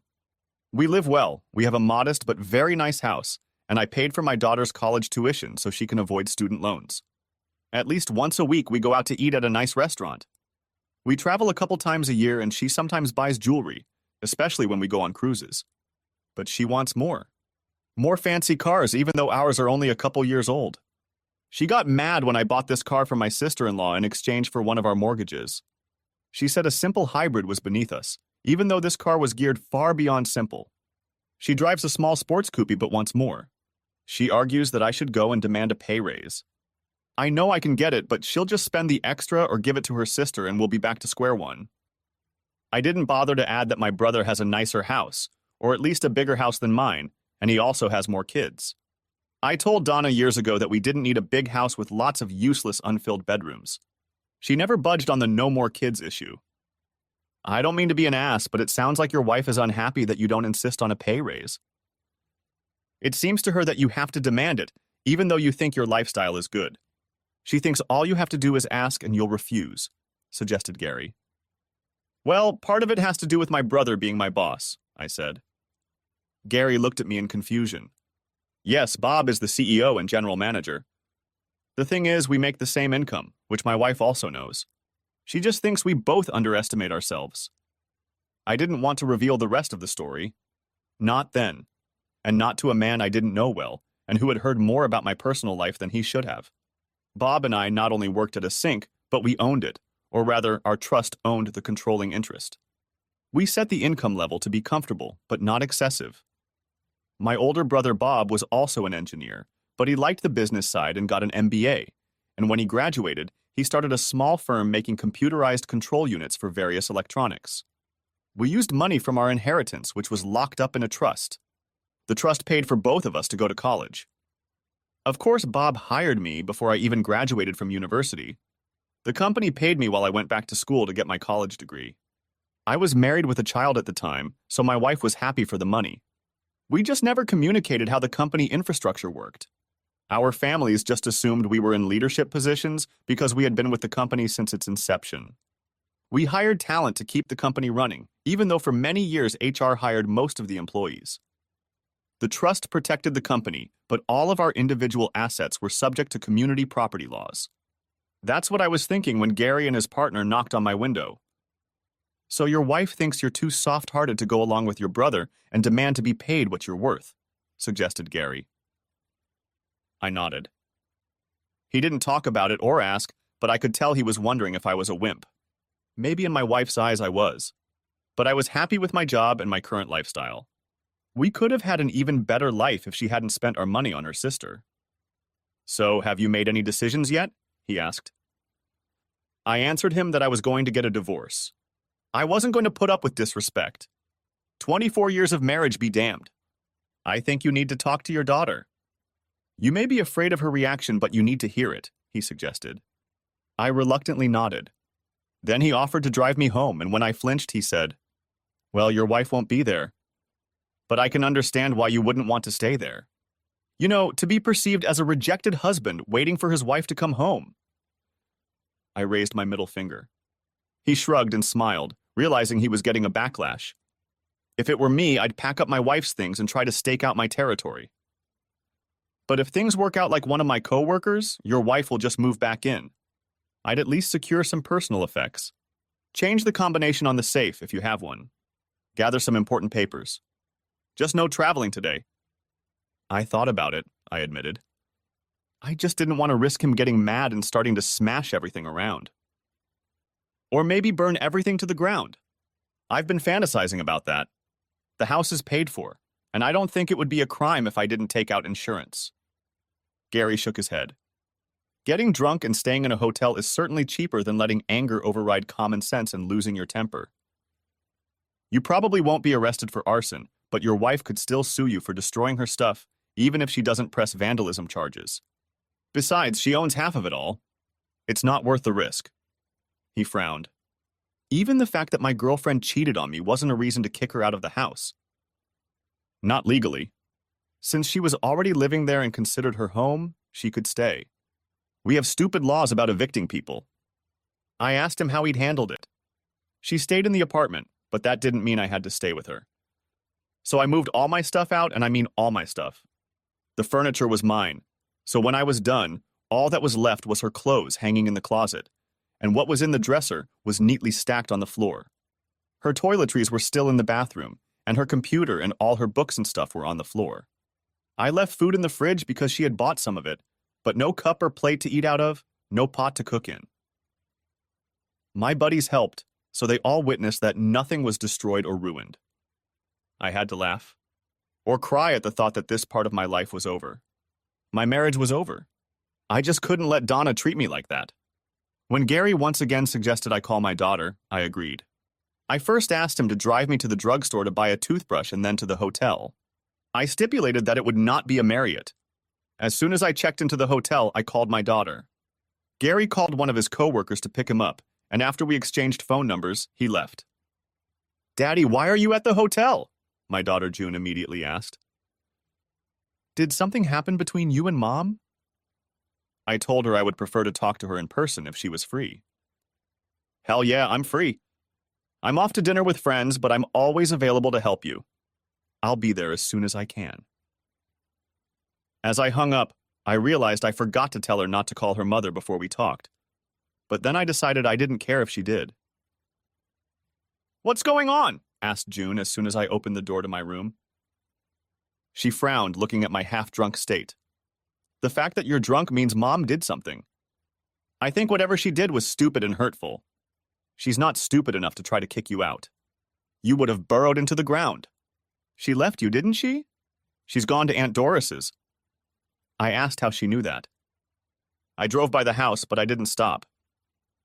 Aunt Doris's car is in the driveway, but on one side, in front of your part of the garage. I can't tell if Mom's car was there," said June. "Oh, shit. Did they leave together for a party or worse?" June asked the last word, moving closer to see my reaction. I nodded. "Shit," she exclaimed, wrapping her arms around me and clinging to me, crying. "I'm so sorry, Daddy." I couldn't help myself and began to sob. Despite the anger and resentment my wife had left in me, I knew my little girl was on my side. I loved her, but I can't put up with this. 24 years wasted, lamented I. "Not the bottom. Just a new beginning, Daddy. You have me," proclaimed June as we hugged. I was glad she didn't immediately protest and tell me I needed to forgive. Finally, I had to ask, "Did you know about this? Warned me in advance?" She shook her head and hesitated before continuing. "Well, I suspected something was wrong. She and Aunt Doris have been spending a lot of time together. Surely you've noticed that," suggested June. I agreed. "She even stayed overnight at her sister's house sometimes. The light bulb came on." June continued. "Well, Doris has a lot of fun. I mean, going to bars and dancing and stuff like that. She didn't talk about it explicitly, but I'm sure she slept around. She'd see some guy and comment that he had a cute ass. That sort of thing. Mom said she wished she could do that. Then she'd quickly add something like, 'But I'm married.' And sometimes she complained that you could make more money. All you had to do was go and ask for a raise." June blushed. "I don't like to say this, but Mom did a few times. If your daddy had grown balls, he could have gone and demanded to be paid what he was worth. For goodness sake, he can't even stand up to his own brother." I shrugged and said we had enough money to live well if Donna didn't spend it. "Oh, I know. I've seen her spend money, especially after you wouldn't let me. You gave me an allowance the whole time I was in school. That is, even after all my bills were paid. You told me to consider it my payment for studying and getting good grades. I had to live on that amount or do without it. I think you purposely limited me to that amount so that I would learn to budget," said June. She interrupted the conversation by looking in the minibar. "I can't drink this rot gut straight. I need to mix it up. Do you want to pay for this minibar, or do you want me to go down to the lobby and use the soda machine? I need a drink while you tell me what happened." The thought made me laugh. Even now, she looked at me sparingly. She was my daughter. First of all, it's not Rothgut. It's an expensive single-barrel whiskey. It cost me over $50 a bottle. But save that walk. We'll spend the money. Half of it will still go to your mother when we sort out the estate." That statement threw June off balance. "So it's not something you're willing to forget and forgive?" "It's more than an argument about money," said June. I told her it was much more than that and laid it all out. I told her in detail how I had spent the time from the time I got home until she showed up, including watching her mother and aunt's actions in the lobby of the Marriott. "A policeman sat with you in your car and then drove you here?" she asked, flabbergasted. I nodded. He's a good guy, I said. Smart. He's going to succeed at whatever he does. He gave me some advice, like not coming home and burning the house to the ground, or not throwing all my mom's shit out on the lawn for the neighbors to see. I'm not going to hide anything from anyone, though. She's made her decision. I've made mine. As far as I'm concerned, I'm going to let everyone know what a cheating bitch she is. She might even like the publicity that it's on the menu and available. Maybe she's deluded enough to think like she can switch like she said she would. Or maybe she's trying to push some kind of agenda to get me to go along with her new decision to do what she wants. By that, I mean she needs to know that she can't share the same guy with her sister. Not in the long run. The whole idea is just stupid. That's what she's saying. You've been sitting around thinking about all this while sitting in your car drinking? Asked June, mildly amused. I'm not as stupid as everyone thinks, I said. I can think the situation through. Your mother wasn't just suddenly seized by some impulse to become a whore. She and your aunt planned it. It must have been in preparation for some time. June nodded, listening. It used to bother me how much she could tell you. And if you were on board? That got a reaction. June stared at me with her mouth open. It turned into a grin, then softened. Tears appeared in her eyes.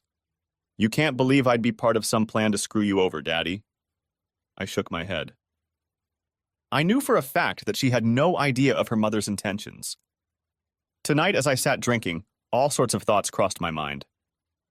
How it happened, what really happened, who knows? I said. My thoughts were all sorts of different things. Well, I can tell you this, stated June. She may be my mother, but that won't stop me from telling her what a stupid bitch I think she is. She asked me what I was planning on doing in the near future. I told her what Gary had said about how he handled his girlfriend's cheating.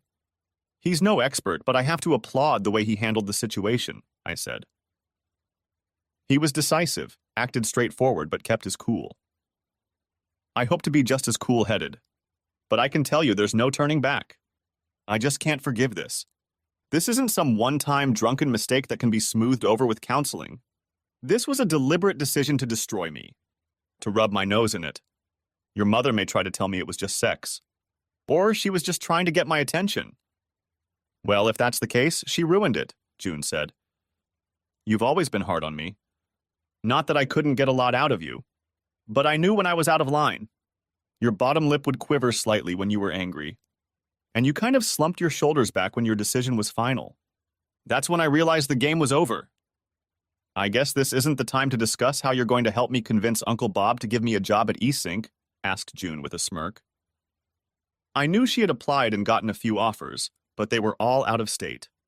Now I'll have to stay close to home to support you. I laughed, but felt much better. I wanted her to be her own person and do what benefited her, so I never pushed her to work for Bob and me. Of course, I would have been happy for her to come work in the family business. But now was not the time for big openings. We'll work it out, honey, was all I said. June and I sat and talked for several hours. After a few drinks, she was too drunk to drive, so we went to the lobby for a free toothbrush. She slept in the other double bed. I heard her get up a couple times to go to the bathroom. I woke up to the sound of the shower running. June appeared fully dressed, her hair was damp. I need to stop by the house to change, and then I'm going to the house. You shower, check out, and meet me there. We need to start sorting things out, she ordered. No breakfast first, boss? I asked. She grinned at my sarcasm and sternly told me to get my ass up, shower, and go home to change, and then we'd talk about breakfast. I really didn't feel like going home alone. I figured I might just change my mind and dump some of Donna's shit in the front yard as a public statement and let her clean it back up herself. I took my time, and 2 hours later I pulled up to my house and found June's car parked in the driveway. There was a pickup truck parked outside that I had never seen before. Stepping inside, I found June having coffee with Gary, the officer we had met the night before. You were telling me how Gary, Officer Jensen was helpful. So I wrote down his phone number and called him this morning, offered June by way of explanation. This won't get you in trouble? I asked the young man. He shrugged and said he was off duty and it was his day off. He was sure his captain would be on board, and if not, he was considering a career change anyway. I went to change.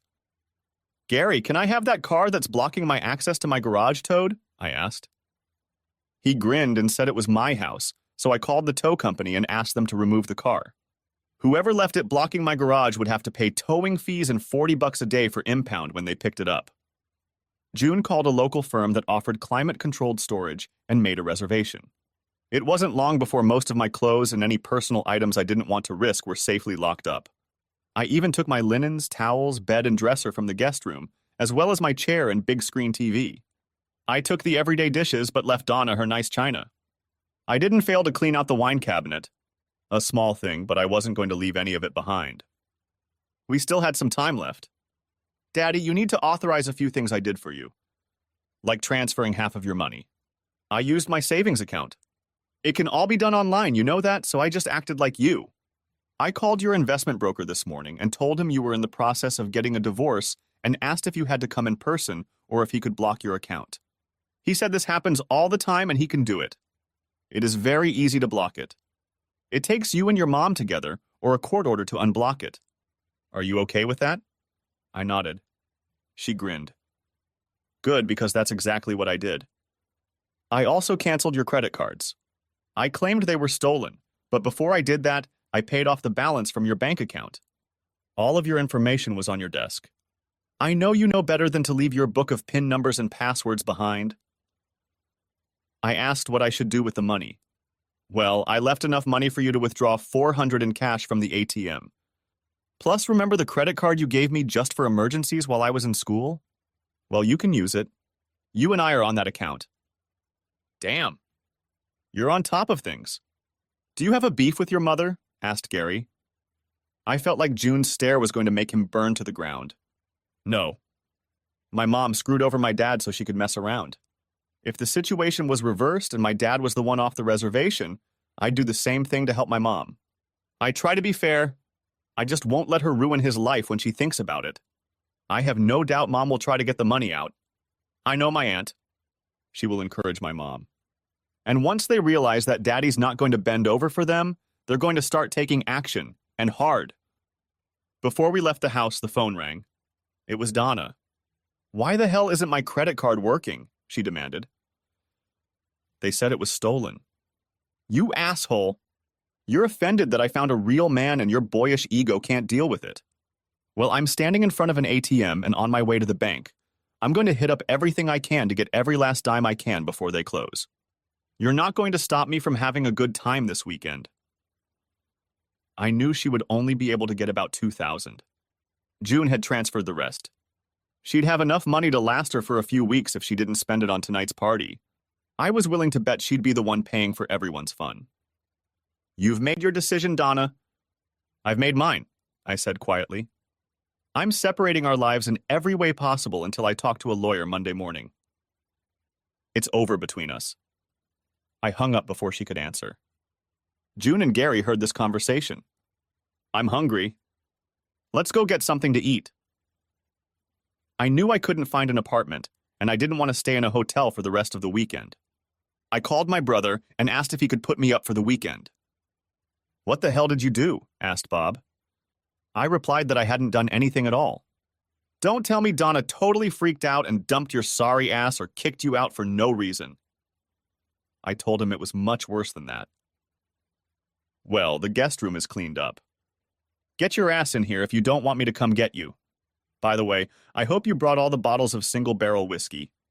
Don't leave any so Donna can pour it out. I told him that all the bottles were guarded or accounted for. One I'd already put through my liver and kidneys. Don't waste any more before you get here. I want you sober enough to explain what happened before you shit your pants. I told him I was taking June out to eat and would be there in a few hours. June smirked. She looked at Gary, who looked dumbfounded. My uncle and daddy break each other's balls all the time. I mentioned her tongue. I'm a big girl, Daddy. I use more than that. Anyway, Gary, Uncle Bob and Daddy have each other's backs. Their jokes don't mean anything. You can tell it's serious when the jokes are over. I bet their next conversation will be a frank one. After we ate, they followed me to my brother's house and then went about their business. My brother and I spent most of the weekend in long conversations. His wife, Evelyn, listened somewhat at first and, after muttering a few remarks like vain, self-sufficient bitch, left us alone. I wondered when I would hear from Donna next. She didn't call me when she checked her bank balance. Around 5 o'clock on Sunday, my phone rang. "Hi, Donna," I said in as even a voice as I could. "What the hell have you done?" she almost shouted. "Where the hell is Doris's car?" "I thought you were just pissed off and canceling credit cards, trying to stop me from having a good time." "You mean that piece of crap that was blocking access to my garage?" I asked. "I had it towed. I don't know how late they work on Sunday, but their card is on the kitchen table. You'll have to pay towing and impound fees to get your car back. I hope you set aside enough money from the party for that." "Your little male ego is so wounded that you had to take it out on my sister?" Donna bellowed. I could hear Doris screaming in the background, calling me all kinds of names. "I told you we'd talk when I got home and I'd tell you how it was going to be. You're going to pay for your little tantrum. You know the car will be repossessed with our money, not hers. First of all, your comment about my little male ego cost you dearly." "I hate that," said I, seething with rage. "Second, I'm not interested in listening to you dictate how things are going to be. You made it clear you were going to mess around, but you found a better man. So as far as I'm concerned, he can have you. Did you seriously think I was going to stay here to listen to you dictate how things were going to be? If you look around, I've moved a lot of personal belongings out of the house. I told you yesterday that I'm separating my life from yours. I'm just going to take my little wounded ego and leave you alone. So if you have something of substance to say, speak up or hang up." I heard her mutter, "It wasn't supposed to be like this." In the background, I heard Doris say, "Tell that weakling to back off. He'll come crawling back soon." I hung up the phone. Surprisingly, I wasn't upset. I felt cold inside, completely frozen. I realized that I would probably mourn the death of my marriage later, but I didn't care now. But I definitely wanted revenge. I half expected her to call me back to curse me out after she looked at the house, but neither Donna nor Doris said a word until the end of the next day. I took the day off to talk to our corporate attorney, who quickly referred me to a divorce lawyer. I was given the usually unhappy news about what happens in a divorce. I would lose half of everything. Fortunately for me, my trust protected my business interests. Donna made about the same income as I did, so alimony wasn't an issue. We had some personal investments, but only about $20,000. We spent almost all of our extra income on sending June to school and bailing Doris out of her financial difficulties. Our main asset was the house, which I would have gladly sold or let Donna buy me out, which I knew she couldn't do without a large loan. We had no dependent children. Doris wasn't considered a dependent. I planned for Donna to be served the next day. Frankly, I thought I wouldn't hear a word from Donna until she was served, at which point it would be vengeful yelling. Around 4 in the afternoon, she called me. "I'd like to talk," she suggested quietly. "So talk," I told her. "Not right now. I'm still at work. You can come home and we can talk in private," she said. "No," I replied laconically. "You can close your office door and talk now or call me back after you leave. But as for me driving to your house for 2 minutes of conversation or less, it's not worth the effort." "What do you mean 2 minutes?" "Is that all our marriage is worth?" she asked, perplexed and starting to get angry. "No, he's worth a lot more than that," I replied. "The time for a serious conversation was before you started being promiscuous." I heard her take a deep breath, but interrupted her. "But I'm still willing to talk. I'd like to hear what you have to say. But I know your sister will show up now, start gagging, and I'll be out the door. Or she'll get stupid and try to block my car. That's going to lead to one of 2 things. 1, she'll get towed again. Or I'll smash her window to gain access and release the emergency switch so I can move her out of the way. Then I'll be arrested." She said she will make sure her sister stays away. "Another thing that will shorten our conversation is that you'll start saying things I'm not interested in hearing. As soon as you do that, I'll leave. So no, it's not worth the gas or my time to drive home. Same goes for a restaurant or some public place. Call me back when you're in a position to talk." I hung up. I didn't have to wait 15 minutes for her to call me back. I kept an eye on my phone. Our phones were linked by the Find Your Phone app, so I knew she was still in her office. I wondered if she had spent the last few minutes mulling over her approach or consulting with her sister. I didn't care about either. "Hi. I can talk now," she announced when I answered. "So, a few ground rules. said I. Her surprised ground rules made me chuckle. Yeah, first off, I don't want you wasting my time explaining that this guy you cheated on me with is way more interesting than me. That would only make me angrier. He may have something more, but I don't care. You've never complained or suggested trying something more adventurous before. I'm not sure what that might be, though. We used to experiment with different things a lot. Don't tell me he complimented you and told you how beautiful you were. I did that. Besides, of course he was sucking up to you. That's what guys do when they want to get in your pants. I heard another sigh, or perhaps a sigh that told me she was really going to say that. I also don't want you to start telling me that it was just sex and that you really love me. This time, I heard a whimper. I suspected I was destroying all of her arguments before she even made them. And I certainly don't want to hear you threaten that if I don't submit to your new world order, your new stallion will take care of you the way you deserve. That was Doris's blunt phrase before you left.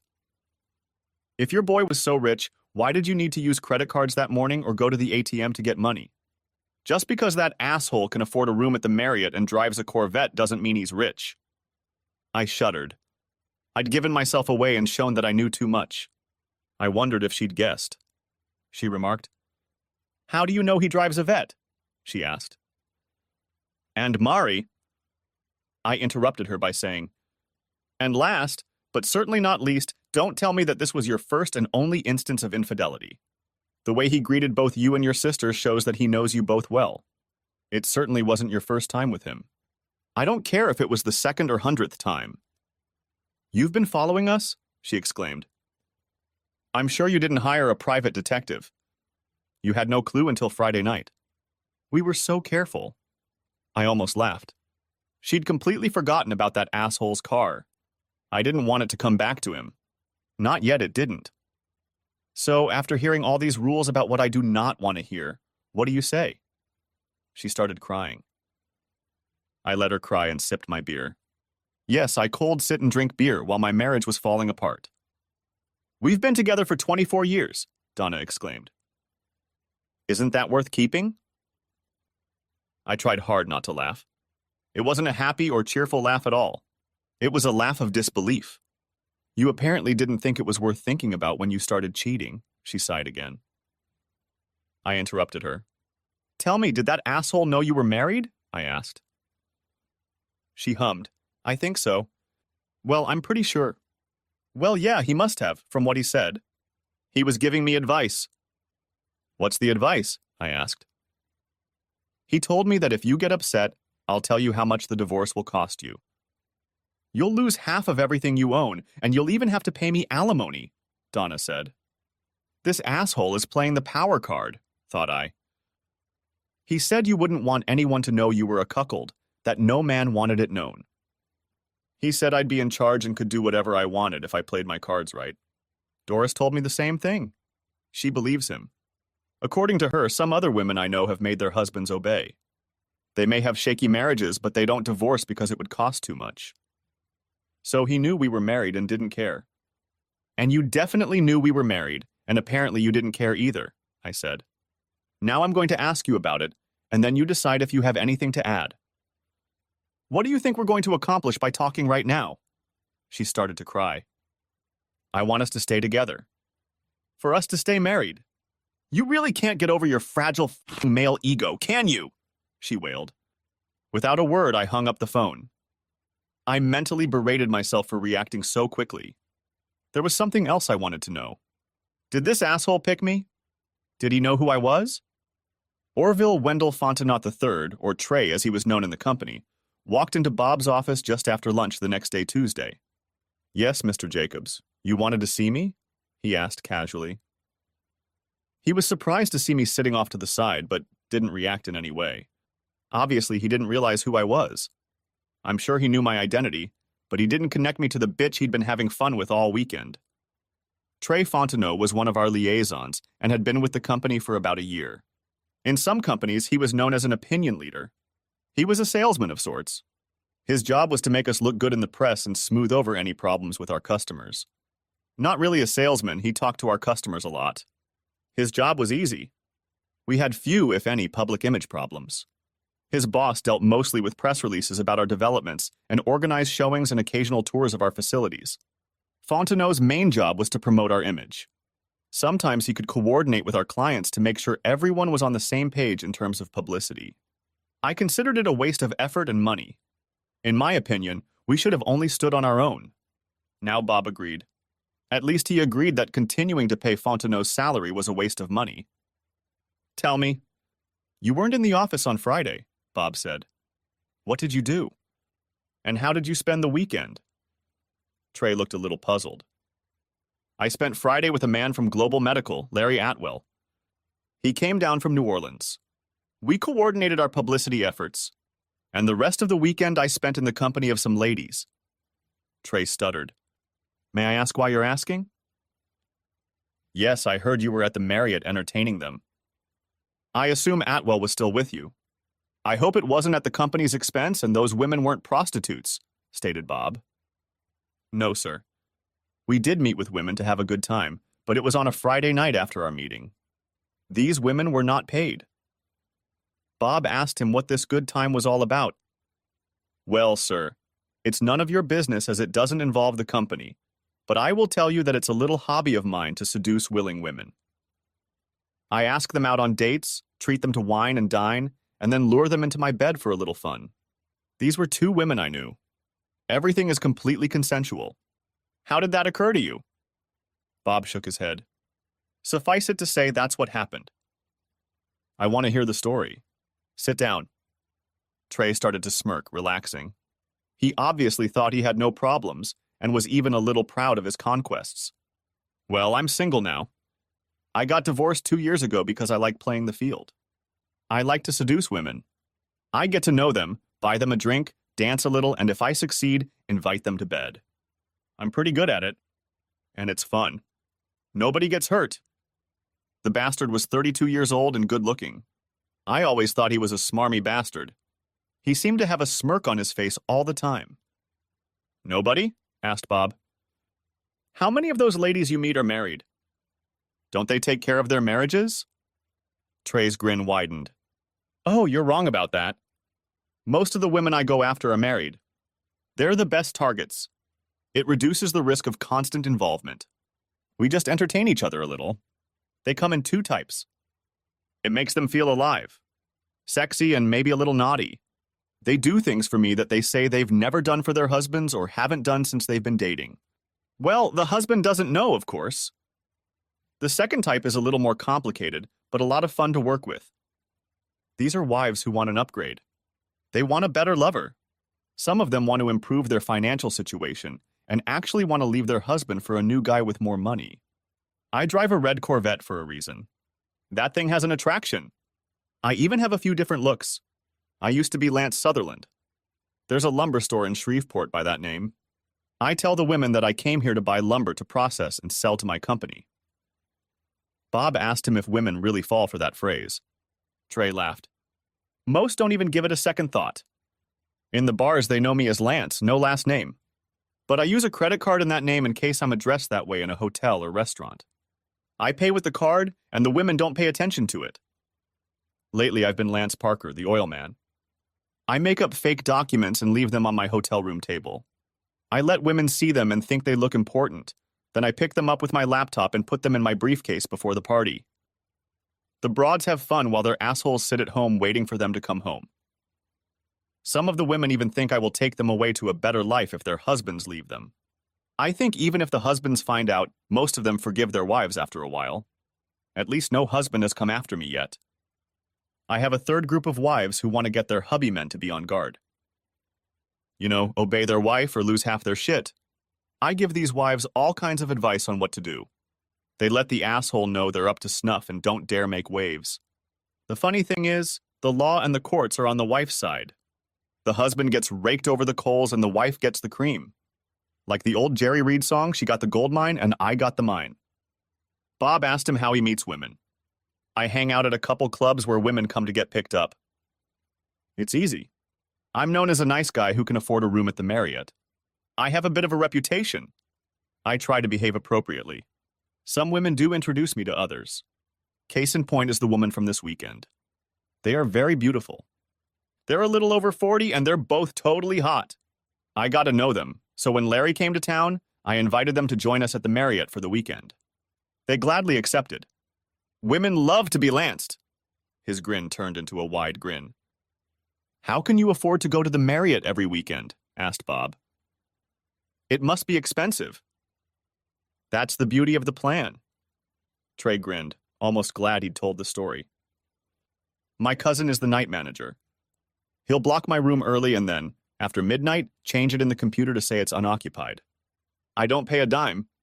The cleaners come, see that the room needs to be cleaned, and they clean it. No one recognizes anything. This weekend I got a suite, 2 bedrooms, and a living room, all for free. The women thought I was rich. Larry and I entertained them, and they loved it, said Trey. He didn't see me clench my hands into fists. I wanted to get up and punch him so badly. They did all that and you didn't have to pay them? Asked Bob, seemingly delighted. Did you use alcohol or were they just whores? Larry and I used to use Viagra. But even then, after a while, you get tired and have to rest. Well, I have a couple concerns about that, as interesting as it is, said Bob. First of all, have you ever harassed any of the women at NSYNC? No, sir, Trey said. My dad taught me from an early age to never litter where I eat. I know we have strict rules of non-brotherhood. So you pick up women in the city. And when you go out of town, do you do anything like that? Asked Bob. I mean, you provide entertainment for Larry Atwell here. Does he reciprocate and do anything like that for you when you go out there? That leads me to ask if any of the other company reps we do business with do the same. I don't want this to backfire on us. Just Larry, Trey said. Global has an apartment for dignitaries, so we pick up women there and use the place. So you pick up women here and there. One more question. Would your expense account pass inspection if we took a close look? Asked Bob. Suddenly, Orville Fontenot, a.k.a. Trey, a.k.a. Lance, became very nervous. Bob smiled, and I saw him discreetly press a button on his desk. Now, we're going to examine your expense records very carefully, and if we find that you're abusing the system, we're going to take one or both of the following actions. We'll prosecute you for theft or embezzlement or whatever the lawyers call it. But either way, we will take the money out of your last paycheck. Last paycheck? Trey gritted his teeth. You're firing me? For what? For taking whores to a hotel? Yeah, you piece of shit. See, one of those whores you entertained this weekend, Donna, is my ex-wife, said I from my side of the room. And the other one is my sister-in-law. I was glad he hadn't guessed anything. He stared at me for a few brief moments before he muttered, "Oh, shit!" A couple security guards entered the room as Trey glanced at Bob and then at me. You can't fire me for entertaining your wife, he stated, regaining his footing. It was consensual. It's not my problem. I'll sue you both for wrongful termination.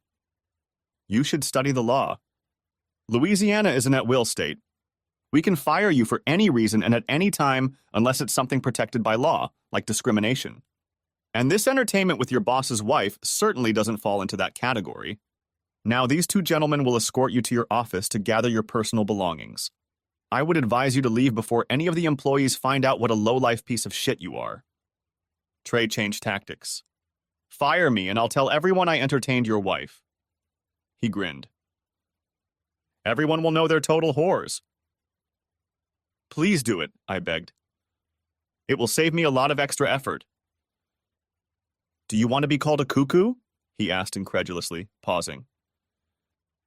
I don't want anyone to think I'm being unfair to my wife when I divorce her, replied I. As he was being escorted out, he started yelling loudly that he was being fired for entertaining Jacob's wife. What do you say we leave early, little brother? Said Bob with a grin. I feel like having a beer or 3. We've got another episode in a couple hours that we need to get ready for. I agreed. I was shaking from the adrenaline rush, but I let Bob lead me out the door. I knew his secretary and the security guys had overheard the entire conversation. Considering that and Trey's rant, everyone in the company would know by the end of the day. It didn't bother me one bit. You know Trey was yelling about entertaining Jacobs' wife. He didn't say which Jacobs. I laughed. Evelyn will be pissed if people think it was her. Bob groaned. Now I really need a beer, he said. Trey better get out of town. We laughed as we walked away. Bob and I were sitting in his living room sipping beers at 5 o'clock when my phone rang. "Show time," I said. Sitting with us were my daughter June and a young police officer named Gary. They seemed to enjoy each other's company and sat side by side on the couch. I realized they were spending quite a bit of time together when Bob's wife Evelyn invited June over for Sunday dinner, and she declined, saying she had a date with a man she had just met. She was too busy to meet with me the previous evening as well. I wasn't the least bit surprised when he accompanied her this afternoon, and frankly, fully approved. "You miserable piece of shit!" came Donna's voice through the speaker of my phone. "Do you have any idea how humiliated I've been? Do you have any idea what you could have cost me a promotion and even my job? How could you do that? After all our years together?" "I hope you don't lose your job," I replied, trying to keep a straight face. "I'd hate to have to pay alimony to my unemployed ex-wife. But I don't care at all if your promotion is jeopardized. You may have earned it. To be honest, I timed your pitch to coincide with the start of the school board meeting. And I can tell you were deeply humiliated. But why would I do that after our years together? Remember how you mocked me by saying that your whoring and cheating on me hurt my fragile male ego? You even repeated that phrase when we talked yesterday. Well, I hope your fragile female ego took a hit. In the video I saw, it looked exactly like that." "Video?" she shouted. "Of course. My lawyer said I shouldn't be present, so I sent someone to record it," I said. "Speaking of video, I'm going to send you a videotape of Orville Wendell Fontenot III, or should I say Turdy, detailing the fact that you and Doris were his whores all weekend." "Oh, I forgot. You don't know him by that name. But he did tell Bob and I how he entertained you last weekend. Sounds like he works, or rather used to work at East Sink, and makes a hobby out of seducing married whores at local pickup centers. Now I would advise you to get an attorney quickly so you can sign and return the divorce papers. I'd hate to send copies of these videos to everyone. Like your parents. They're old. I like them, but there's a limit to how much I won't spare them. I don't want them to think I'm the bad guy in our divorce. You and Doris should make sure of that. Yes, it's part of my nondescript male ego, but I won't be the villain here." I was very honest in the terms I offered. An equal split with no alimony. When you sell the house, you can continue to help your sister financially, at least for a while, until you run out of money. I would suggest you move in together, and you will manage the money. I know she gave you bad advice and introduced you to Orville, or Lance as he wants to be called, but you two can still work things out. If you keep your ugly selfishness out of the way." I heard her cry as we passed out. I looked around the room and shrugged. In the video, it took her a while to stop crying after being served. I wonder how long it will take her now. I'll never know. I had already seen the videotape of her being served before I called Donna. She had just finished a meeting with the school board. They were discussing her promotion in the school board system. The videotape showed her coming out smiling, followed by several board members. I suspected it had gone very well in her favor. That expression was replaced by an expression of confusion when a young paperwork clerk approached her and asked if she was Donna Jacobs.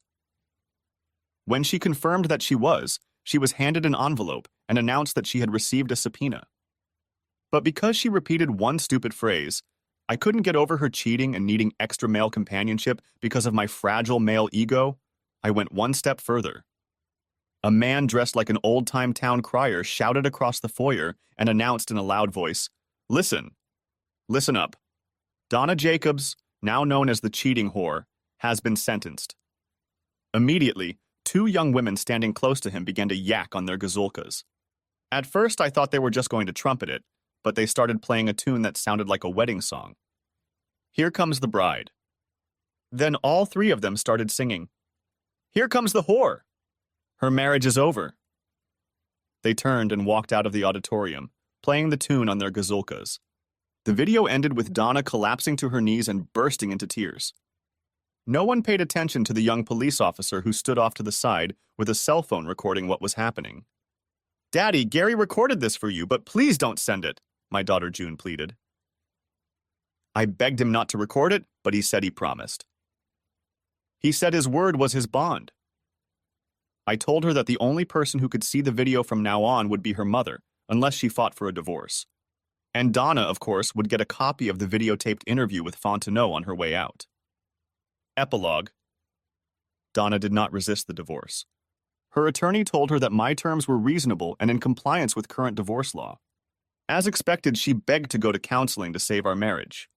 I knew from her angry look when she opened her mouth to say I couldn't get over her actions and forgive her after 20-plus years of marriage that she was going to mention my fragile male ego again. Say it. Say fragile male ego once. If I ever hear you or your sister say that phrase, I'm going to send out all the videotapes. Especially to your parents, said I. She stopped talking and stared at me, crying. She hated having to sell the house we owned. It wasn't good enough for her until she was forced to sell it. It was a palace then. I really hoped she wouldn't give too much of the proceeds to pay her sister's bills. June said she would step in and try to prevent that from happening. I didn't care. Orville, aka Trey, aka Lance, had a hard time finding a job even remotely similar to the one he held with us. Perhaps a theft charge due to misuse of an expense account had worsened his chances for the future. Or maybe it was the laughter he heard from the human resources representatives of any potential company when they called to check his employment history. Few of them asked for follow-up explanations. Trey's legal troubles were compounded when the Marriott Hotel Corporation filed charges against him and his cousin for theft of services. I didn't even know it happened, but a night manager has no right to provide rooms, especially for sexual favors. The corporation publicized the situation to make an example of their employees across the country. I heard that the charges were eventually dropped, but only after Orville and his cousin went broke trying to pay a $300 an hour lawyer. Global Medical quickly fired and replaced Larry Atwell, a friend of Trey's. He joined Trey in the ranks of the unemployed. I guess someone is keeping an eye on his future career, just like someone here at home is keeping an eye on Trey's career. Of course, I had lost too. My marriage of 24 years was over. It would take me a while to regain my trust in women, but I'd met a few who assured me I could get back in the saddle without much effort. They would help me. They were there to convince me that I was wrong to judge women by the two in my family. On the other hand, I no longer had to face a cheating wife and a parasitic daughter-in-law. The only people left to gain in this whole affair are my daughter June and future son-in-law Gary, a former police officer and my current protege. Thanks for watching. I hope you enjoyed it. So subscribe to my channel and watch the next video.